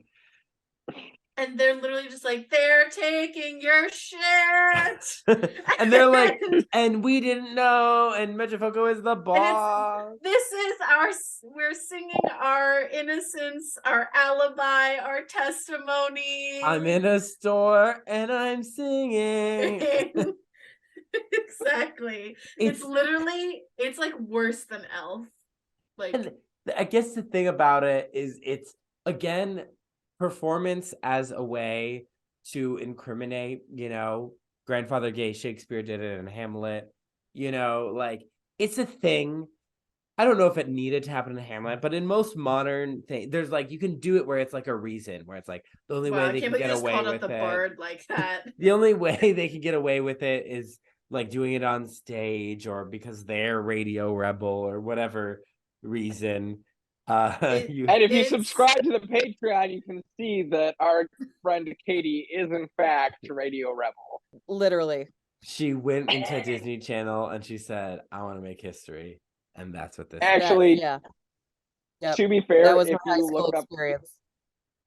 If you, the listener, look up the cast of Radio Rebel, Katie and I are not actually in it, but like it was our high school, our high school doppelgangers are in that film, both by personality and by appearance, as well as one of the stars of White Lotus. So, yeah, but it's like you can get, but like there's no reason they need to perform this, especially because at one point they're like, you have no proof, no witnesses, and they say, this is our witness, we're the witnesses, and they're like, and then the police show up and they're like, yeah, we got everyone's testimony in this beautiful song.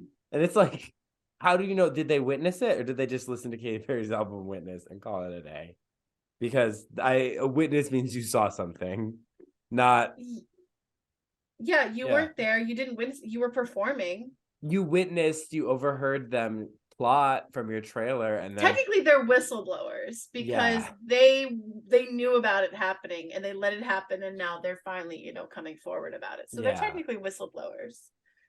So where do they get the keys to the houses? Oh, coat check. So then Who knows? they're like, hold on. I'm sorry. I thought that the coat check was a joke. No, So, it like, is. It is. No, it definitely is. No, it is a joke or it's real. There's no It's scenes with the coat check. Yeah. Okay. No. I was like, checks their coat at a fucking circus.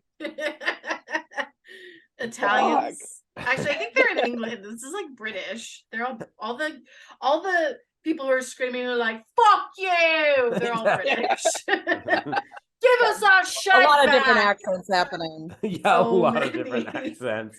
So Giving many Les Mis. accents. Yeah. Mm. And so then the Fox and the Cat, they are like, no, we didn't do it. It was him. And then the ringleader.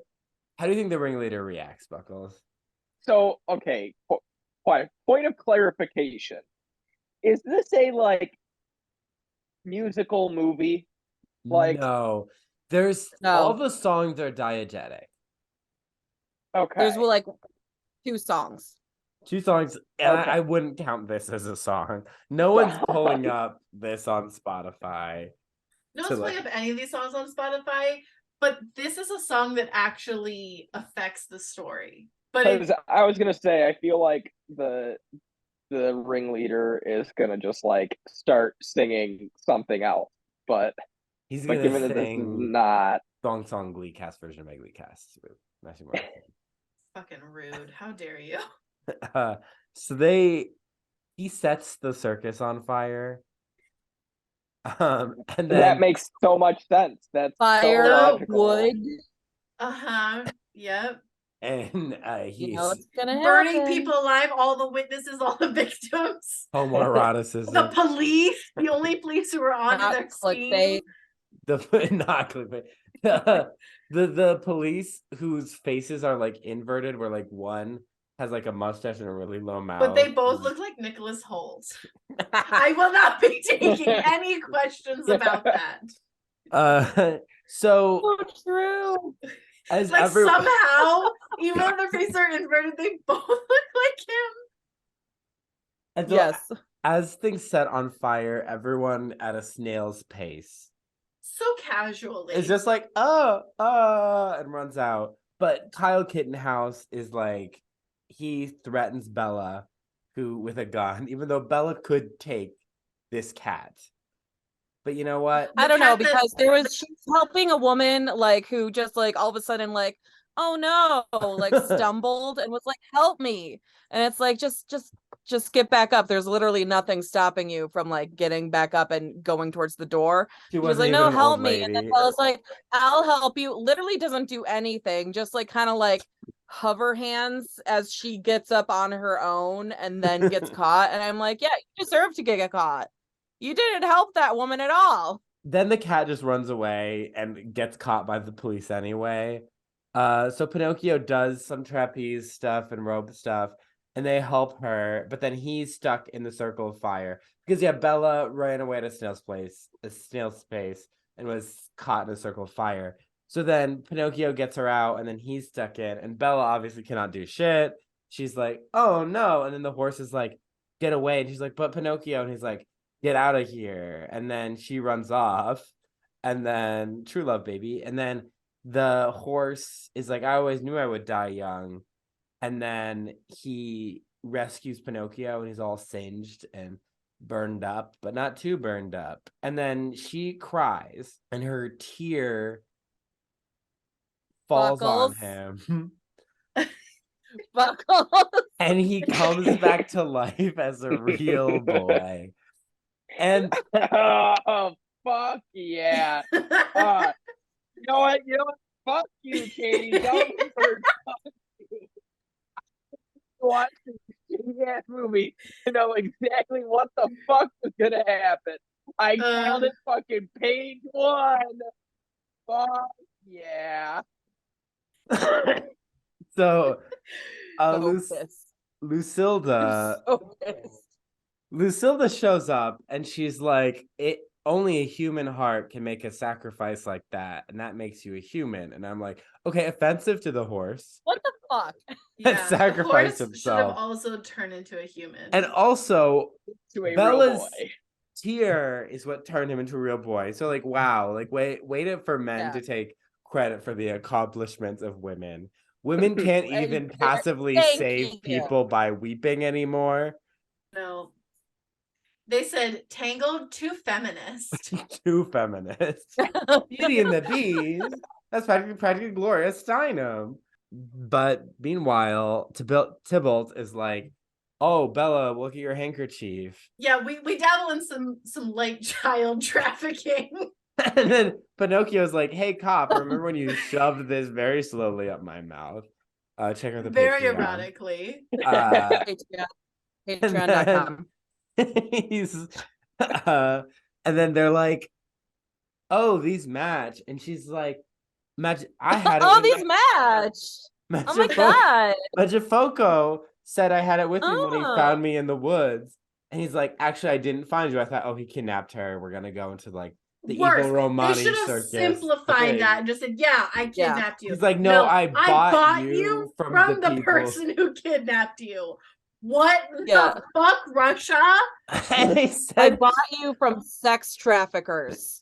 Essentially, is what that was. You know, at dabbling least some light child trafficking. At least he only used her to do trapeze performances. Well, a kids movie, a children's. We all know what trapeze artist really means.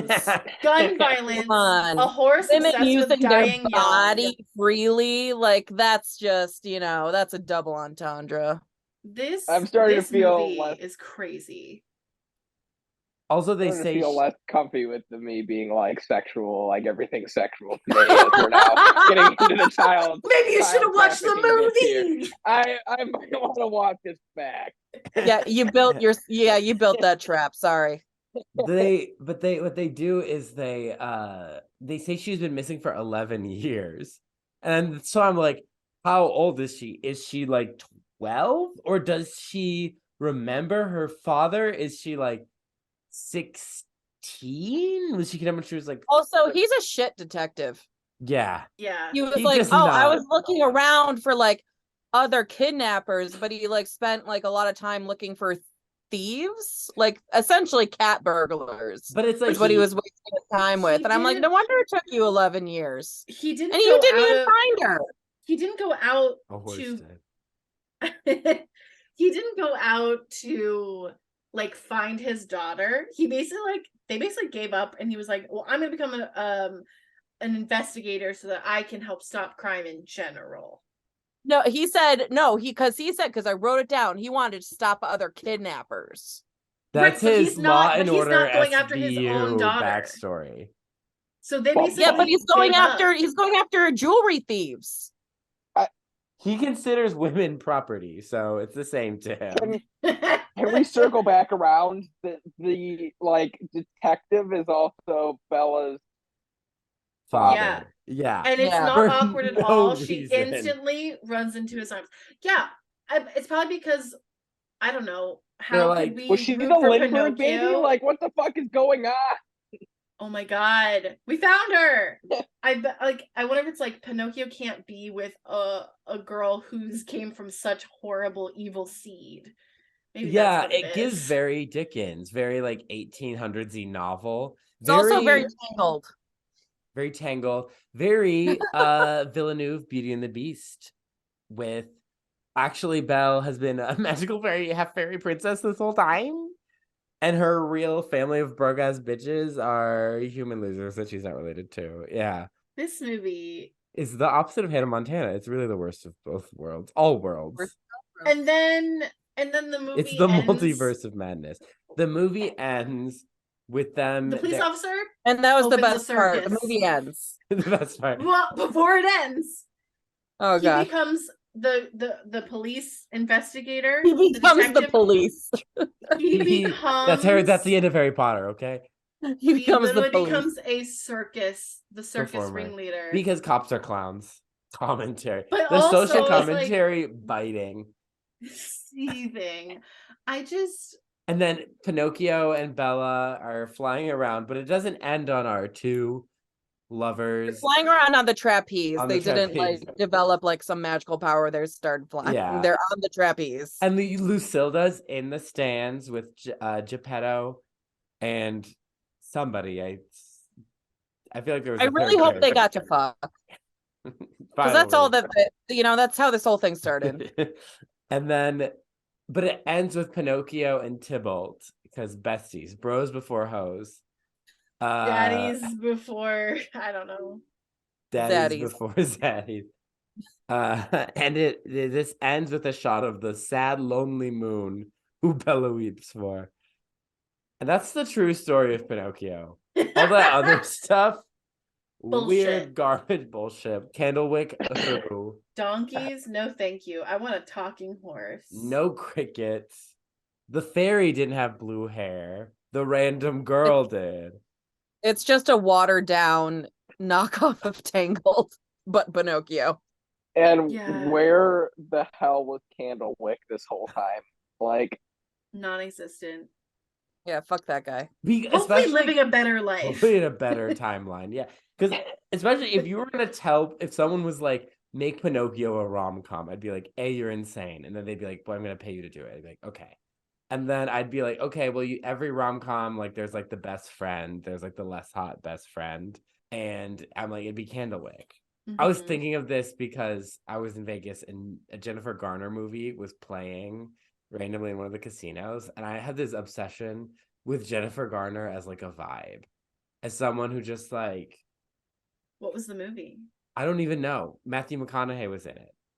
But I was just like, Jennifer Garner is just like the cool aunt. Ghost of Girlfriends Past? Maybe. I hate that I know that. No, wait. I'm like, she's like really?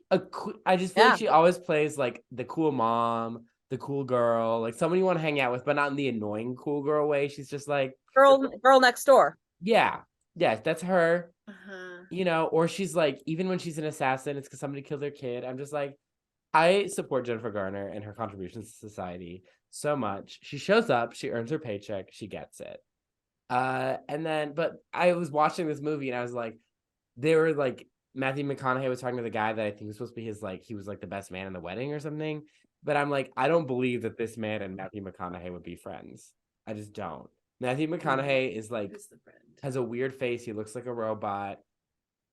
Like, he's not friends with a person with a normal nose. It's just not. Ghost of Girlfriends Past, Matthew McConaughey, Jennifer Garner.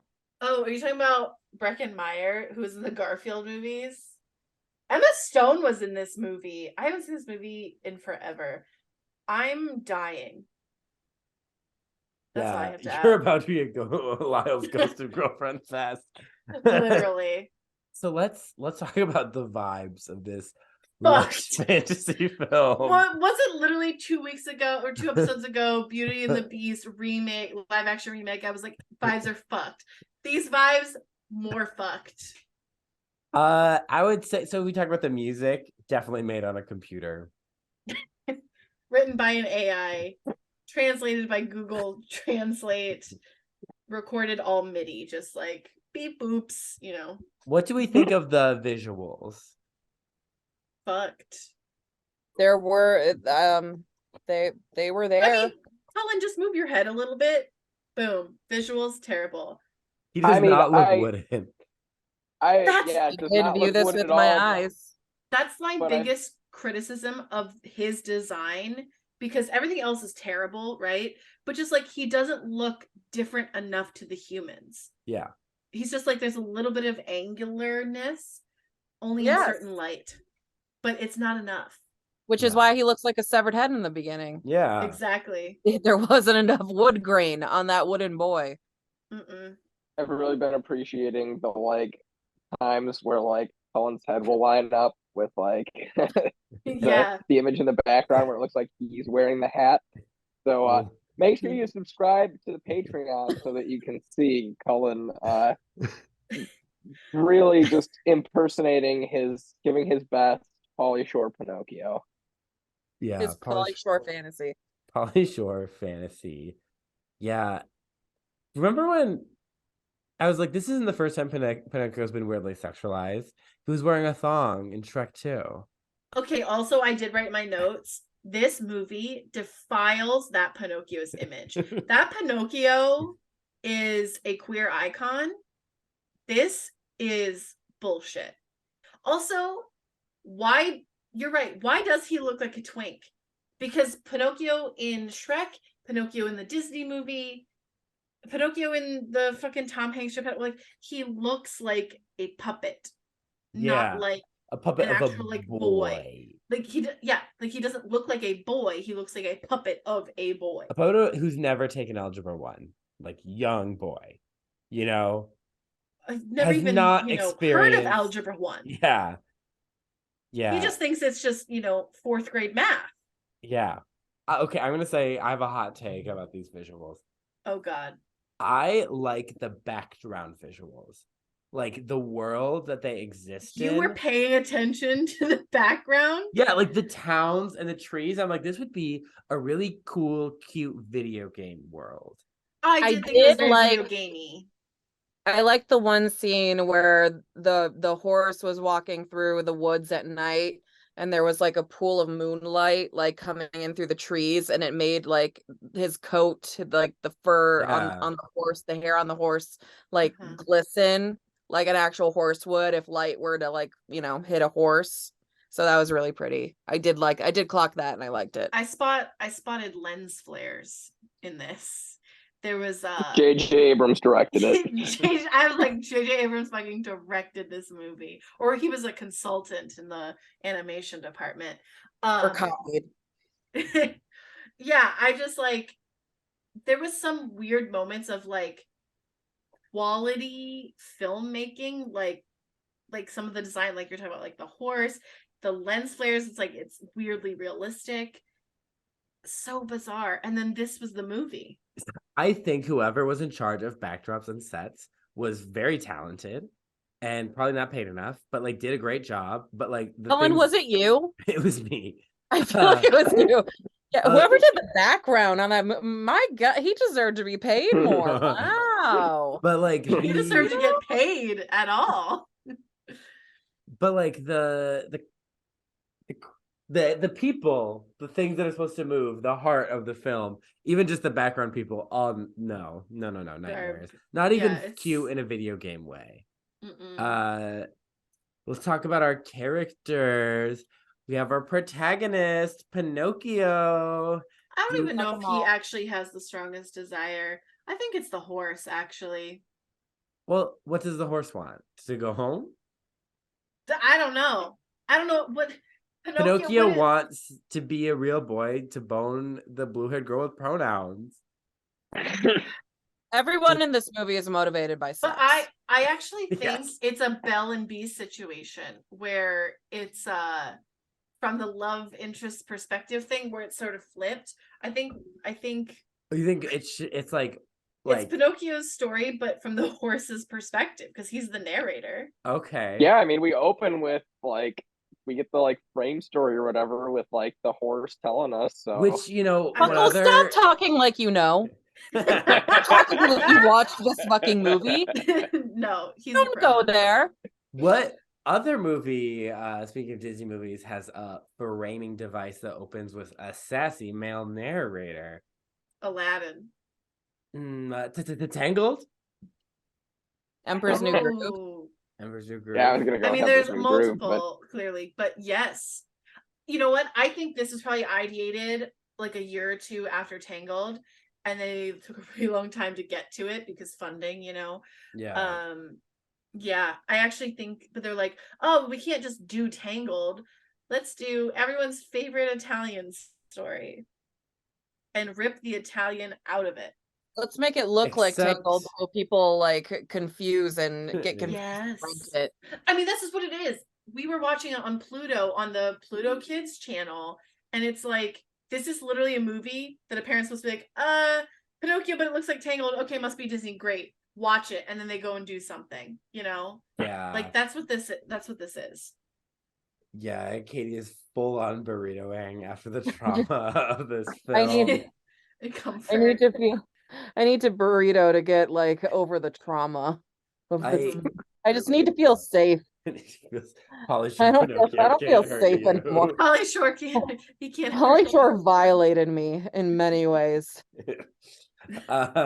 Yeah, it's just they're like, okay, let's do this like sassy male narrator. story, but everyone loved the horse, so we'll make it the horse. Yeah. But I don't really root for Pinocchio because he's so annoying. And his line delivery is so weird. Do we like Bella? No. Bella is if you took Katy Perry's Blue Teenage Dream wig and and put it in a Sunday Easter dress. Sunday Easter dress. Mm-hmm. Yeah. Do we ship Pinocchio and Bella? Any Belnocchio shippers out there? Fuck you. Belnocchio. I can't wait. I exclusively ship the horse in Pinocchio. At the end, which I hope is a dynamic that we get in Pinocchio. His nose isn't the only thing that grows. That's really the dynamic I want to see in that film. I mean, we did talk about the horse. Again, patreon.com, guys, if you want / not my fancy. I really think I want to do at the end of the season like a poll and like have people rank ships and characters and like protagonists and villains. And I want the Belnocchio to the poll stands to come out. It's not gonna make it to the poll. You know what? If you like this movie, I need you to write a comment below, send us a review, and let us know why. Our other characters are Tybalt the horse. Boo. He's a bigot. He literally called them circus freaks. He makes fun of Pinocchio. And I'm pretty sure he also makes fun of special. He also makes fun of the clown. He's also ableist. Yeah, he's like ableist. The only clown, a clown told you a story, you're gonna believe them. The only clown is you. Yeah, he's so rude and bigoted. Rude to the fairy. Rude to us. The very beginning, basically called us stupid. It's like, oh, yeah. You think Disney knows Pinocchio? I'm a talking horse. I also looks like a Disney character, bitch.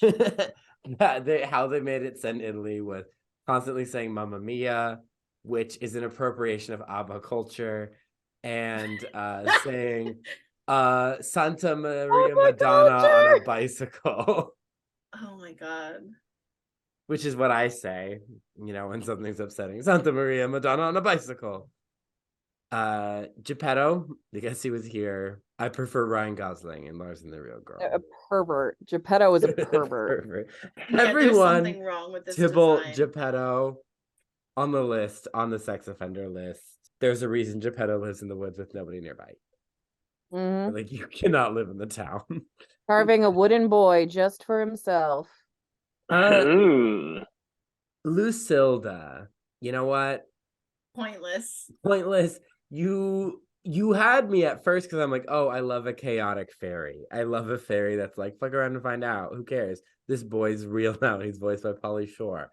I hate, I knew what was going on the whole time, and I didn't tell you because you needed to learn and grow and maybe almost die. Yeah, Lucinda's just like your typical like boomer white woman, just like going around flaunting her wealth, like just like being like, well, you millennials just need to learn what it's like to do hard work, to be a real human.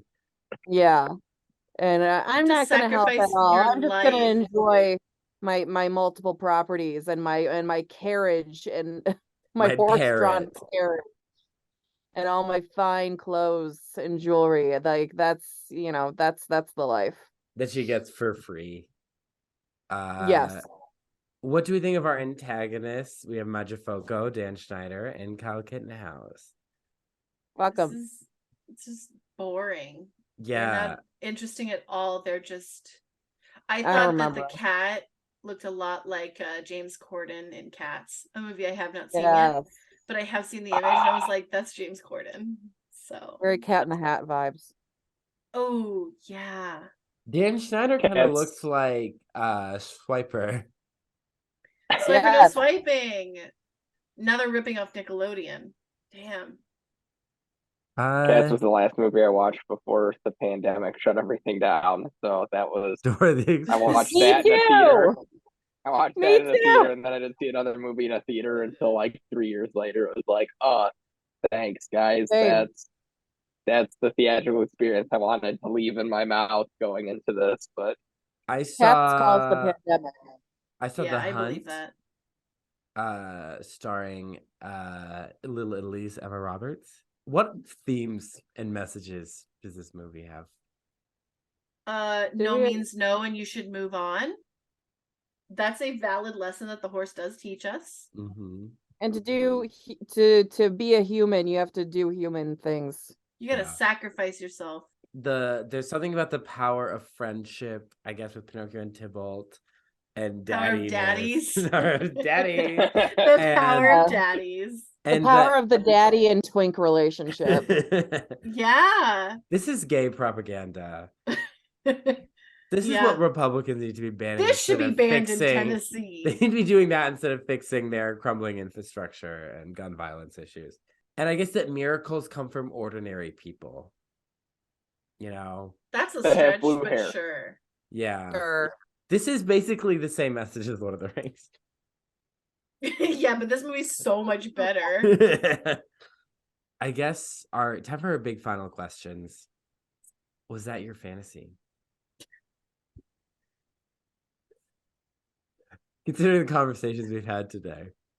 Yes. Hard yes. I knew it. Oh. No. I have nothing else to say, just no. My name is No. My sign is No. It was not so bad that I would be like, you have to watch this. I would be like, you should watch the trailer and then watch the Curtis Connor video, which now I get to go and watch. Watch internet people tell you how bad it is instead of watching the actual movie. I thought it was fun to watch. I think I wasn't like, oh, this is one of the best shitty movies I've watched, but as someone who's seen a Neil Breen film, I was just kind of like, this is so dumb. Like his performance was just like, it just been me. Fun if I had people to watch it with. Yeah. If we had actually done the live watch. But the live watch, like some of us prepared for. I was all ready for definition of prepared, yeah. But yeah, this was definitely not my fantasy. No. I don't think, again, I've never cared for the story of Pinocchio, and I don't think I ever saw it as needing a romance. If you wanted to do Thing Becomes Alive, it has a romance, why not just do a Pygmalion adaptation? I'd love things from that statue girl's perspective. She's like, so you made me and then you wanted to fuck me and now I'm alive and that's what you expect from me? Watch Mannequin. Yes. Mannequin and Mannequin 2. Electric Boogaloo. Don't watch Mannequin 2. Don't watch Mannequin 2. And My Fair Lady and My Fair Lady 2. Electric Boogaloo. Electric Boogaloo. And My Fair Lady 3, the fairest of all the ladies. Oh, I thought you were going to say A Twist in Time. A Twist in Time. That's how you number sequels. There's the original, Electric Boogaloo, A Twist in Time. Yeah. Lord of the Rings, Electric Boogaloo, Lord of the Rings, A Twist in Time. What was the fourth Shrek movie called? Forever. The Forquel. The Forquel. Okay, that's the fourth. Because Toy Story 4 has Forky. Forquel. Yeah. Forever. We're not talking about it again. Katie, from your I assume this was your fantasy? Yeah, it wasn't my fantasy. Bummer. But you know what is proving Cullen wrong. That's my fantasy. So hang on. Cullen, why'd you disable screen sharing? What are you trying to screen share? I'm trying to screen share my screen. Oh, is it of the mom and Thumbelina? But host disabled participant screen sharing. What if I share my screen? The Buckles. Nobody wants to see your screen. Yeah, I don't want to know what you're watching. While we're waiting, what did we learn today? Absolutely nothing. We learned that everything is sexual. We learned that you should always read all the way through the email, especially to the bottom part. Uh, Yeah. where it says, please reply to the email to make sure that you've read all of the email. Okay, Not you ready wrong. for this? Oh, Don't shit. copyright claim us. Okay. You see the I've seen wedding? a lot of Look at that! Look at that! that's the mom and the dog. I feel like I've never seen this clip of the movie before. It's the fairy wedding, Cullen. It's the fairy wedding at the end. Why is Mom present. why is the cursor on In the the movie middle. halfway through? Is it a double feature? It's the ending scene. It's the ending scene clip on YouTube. Okay. Someone clipped it and put it on YouTube, and I found it. Because they have this exact conversation going with their friends, and then they post it on YouTube, like proving Because it's it. just an iconic scene. The ending scene, the fairy wedding. I've never seen iconic. Thumbelina. Yeah, Absolutely. something that someone has, if they've seen the film, they will remember that the mom and the dog are there. Yeah. Do you remember Fucking that, Cullen. Buckles, from when we watched it? You know what? I'm not going to oversell myself, but I do like kind of remember that the mom and the dog were there. Like, if you would have asked me on a multiple choice quiz, like true or false, the mom and the dog were at the finale of that film, I would have put true. I guess Wow. I'm. Well, it's a 50-50, so It is a 50-50, but even if you said or if you even did the check the box of all the people that were at the wedding at the end, I'd have been like, I'm pretty sure the mom and the dog were there. Wow. In You summary, did one thing fuck you, right tonight, Cullen. Buckles. hey, I'm gonna watch it. I'm gonna watch it right after the call is over. The porn doesn't count. I'm not gonna watch that one. I'm gonna watch the Pauly Shore one, and then I'm gonna watch the Shawley porn one. I guess what we learned today is if you're gonna adapt a story, at least do something similar, because otherwise you end up with these abominations. Don't claim that it's a true story when it's even more bullshit than the original or the other adaptations. And also don't cast Pauly Shore to play your young male romantic lead. How else is he going to pay off his gambling debt? More gambling. I think the biggest lesson that we all have learned is that you should subscribe to the Patreon. We have to have a Patreon now. That is patreon.com, www.patreon.com. /not my fantasy pod. I mean, that's probably what we would call it. If you're listening to this right now, the Patreon probably won't be available just yet, but you know what? What a stellar advertisement we've had from our guests. So for that Patreon. I will subscribe to the Patreon. If you make the Patreon, I will subscribe to the Patreon. There you go, Cullen. Wow. I will finally listen to the podcast. We're gonna have a specific person who didn't watch the movie tier, and it's gonna be $50 a month. And it's reserved only for you. Which you could definitely afford. The Aaron Buckley tier, $1,000 per month. Yeah.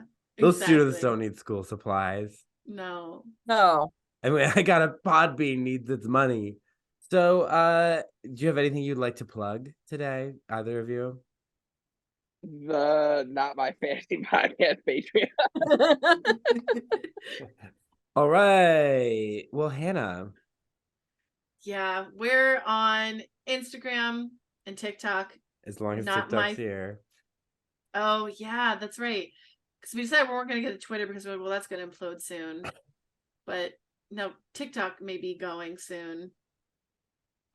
Maybe but if you're listening in China, I guess you'll still be able to find us on TikTok, our old TikToks. Anyway, we're at Not My Fantasy Pod. Yeah, I did it. And then if you are watching on YouTube, hi, hello, leave us a comment. Did you watch this movie? If you haven't, watch it. What do you think? It's crazy, right? Yeah. And then smash that like button.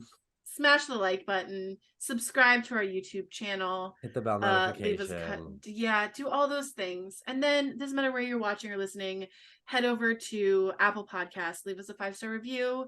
Tell your friends about us. Tell them how awesome we are and that we're really funny. And if you leave a comment with your 5-star review, we will read it on the air. Oh yeah, we're gonna start doing that.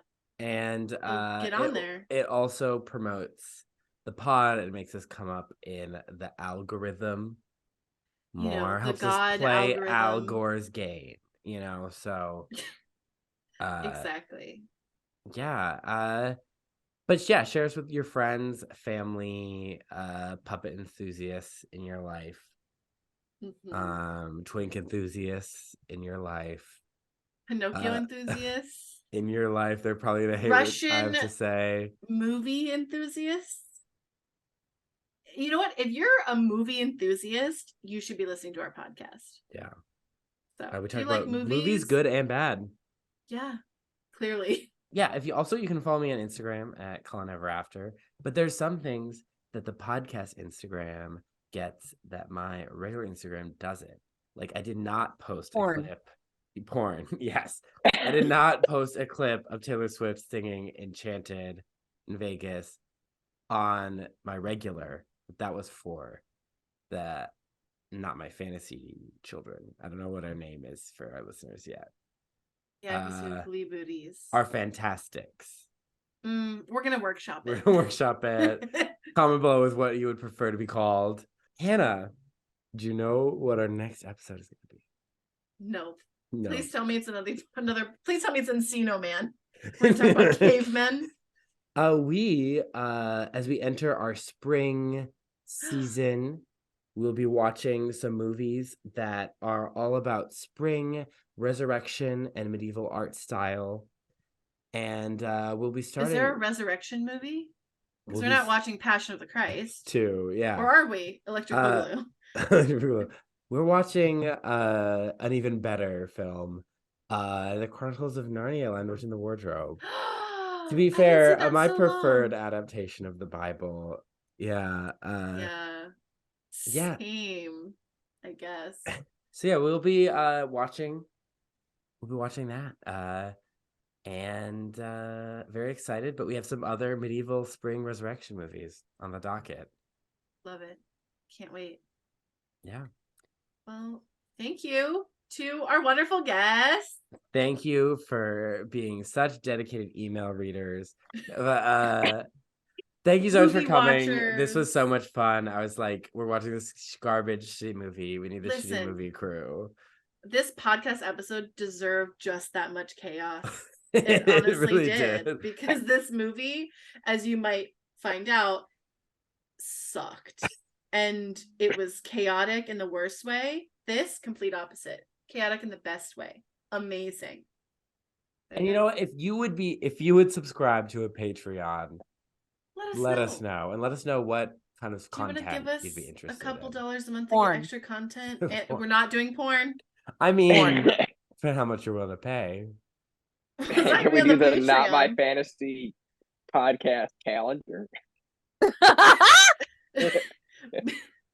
We dress as sexy versions of fantasy and fairy tale characters. And it's no one's fantasy because no one asked for it. Cullen, you've got to recreate that portrait behind you. That movie still, you've got to create. Yes. Yeah. Hey, you should just use the art, the homoerotic Cullen art. Yeah. Or when I subscribe to the Patreon to see that. Yep, exactly. Or when we tried to make a sexy calendar for our adult male coworker David when we were college students at orientation, and we never completed it. So there's just such a weird pictures of us somewhere in an open university computer. Yep. Love that. Love it. All right. So we're gonna spring into spring with some spring movies. But happy April Fools. Fool someone you love today. But in a nice way. But in a nice way. Like putting red Kool-Aid in the shower head. All right. Thank you, everybody. See you next time on our journey.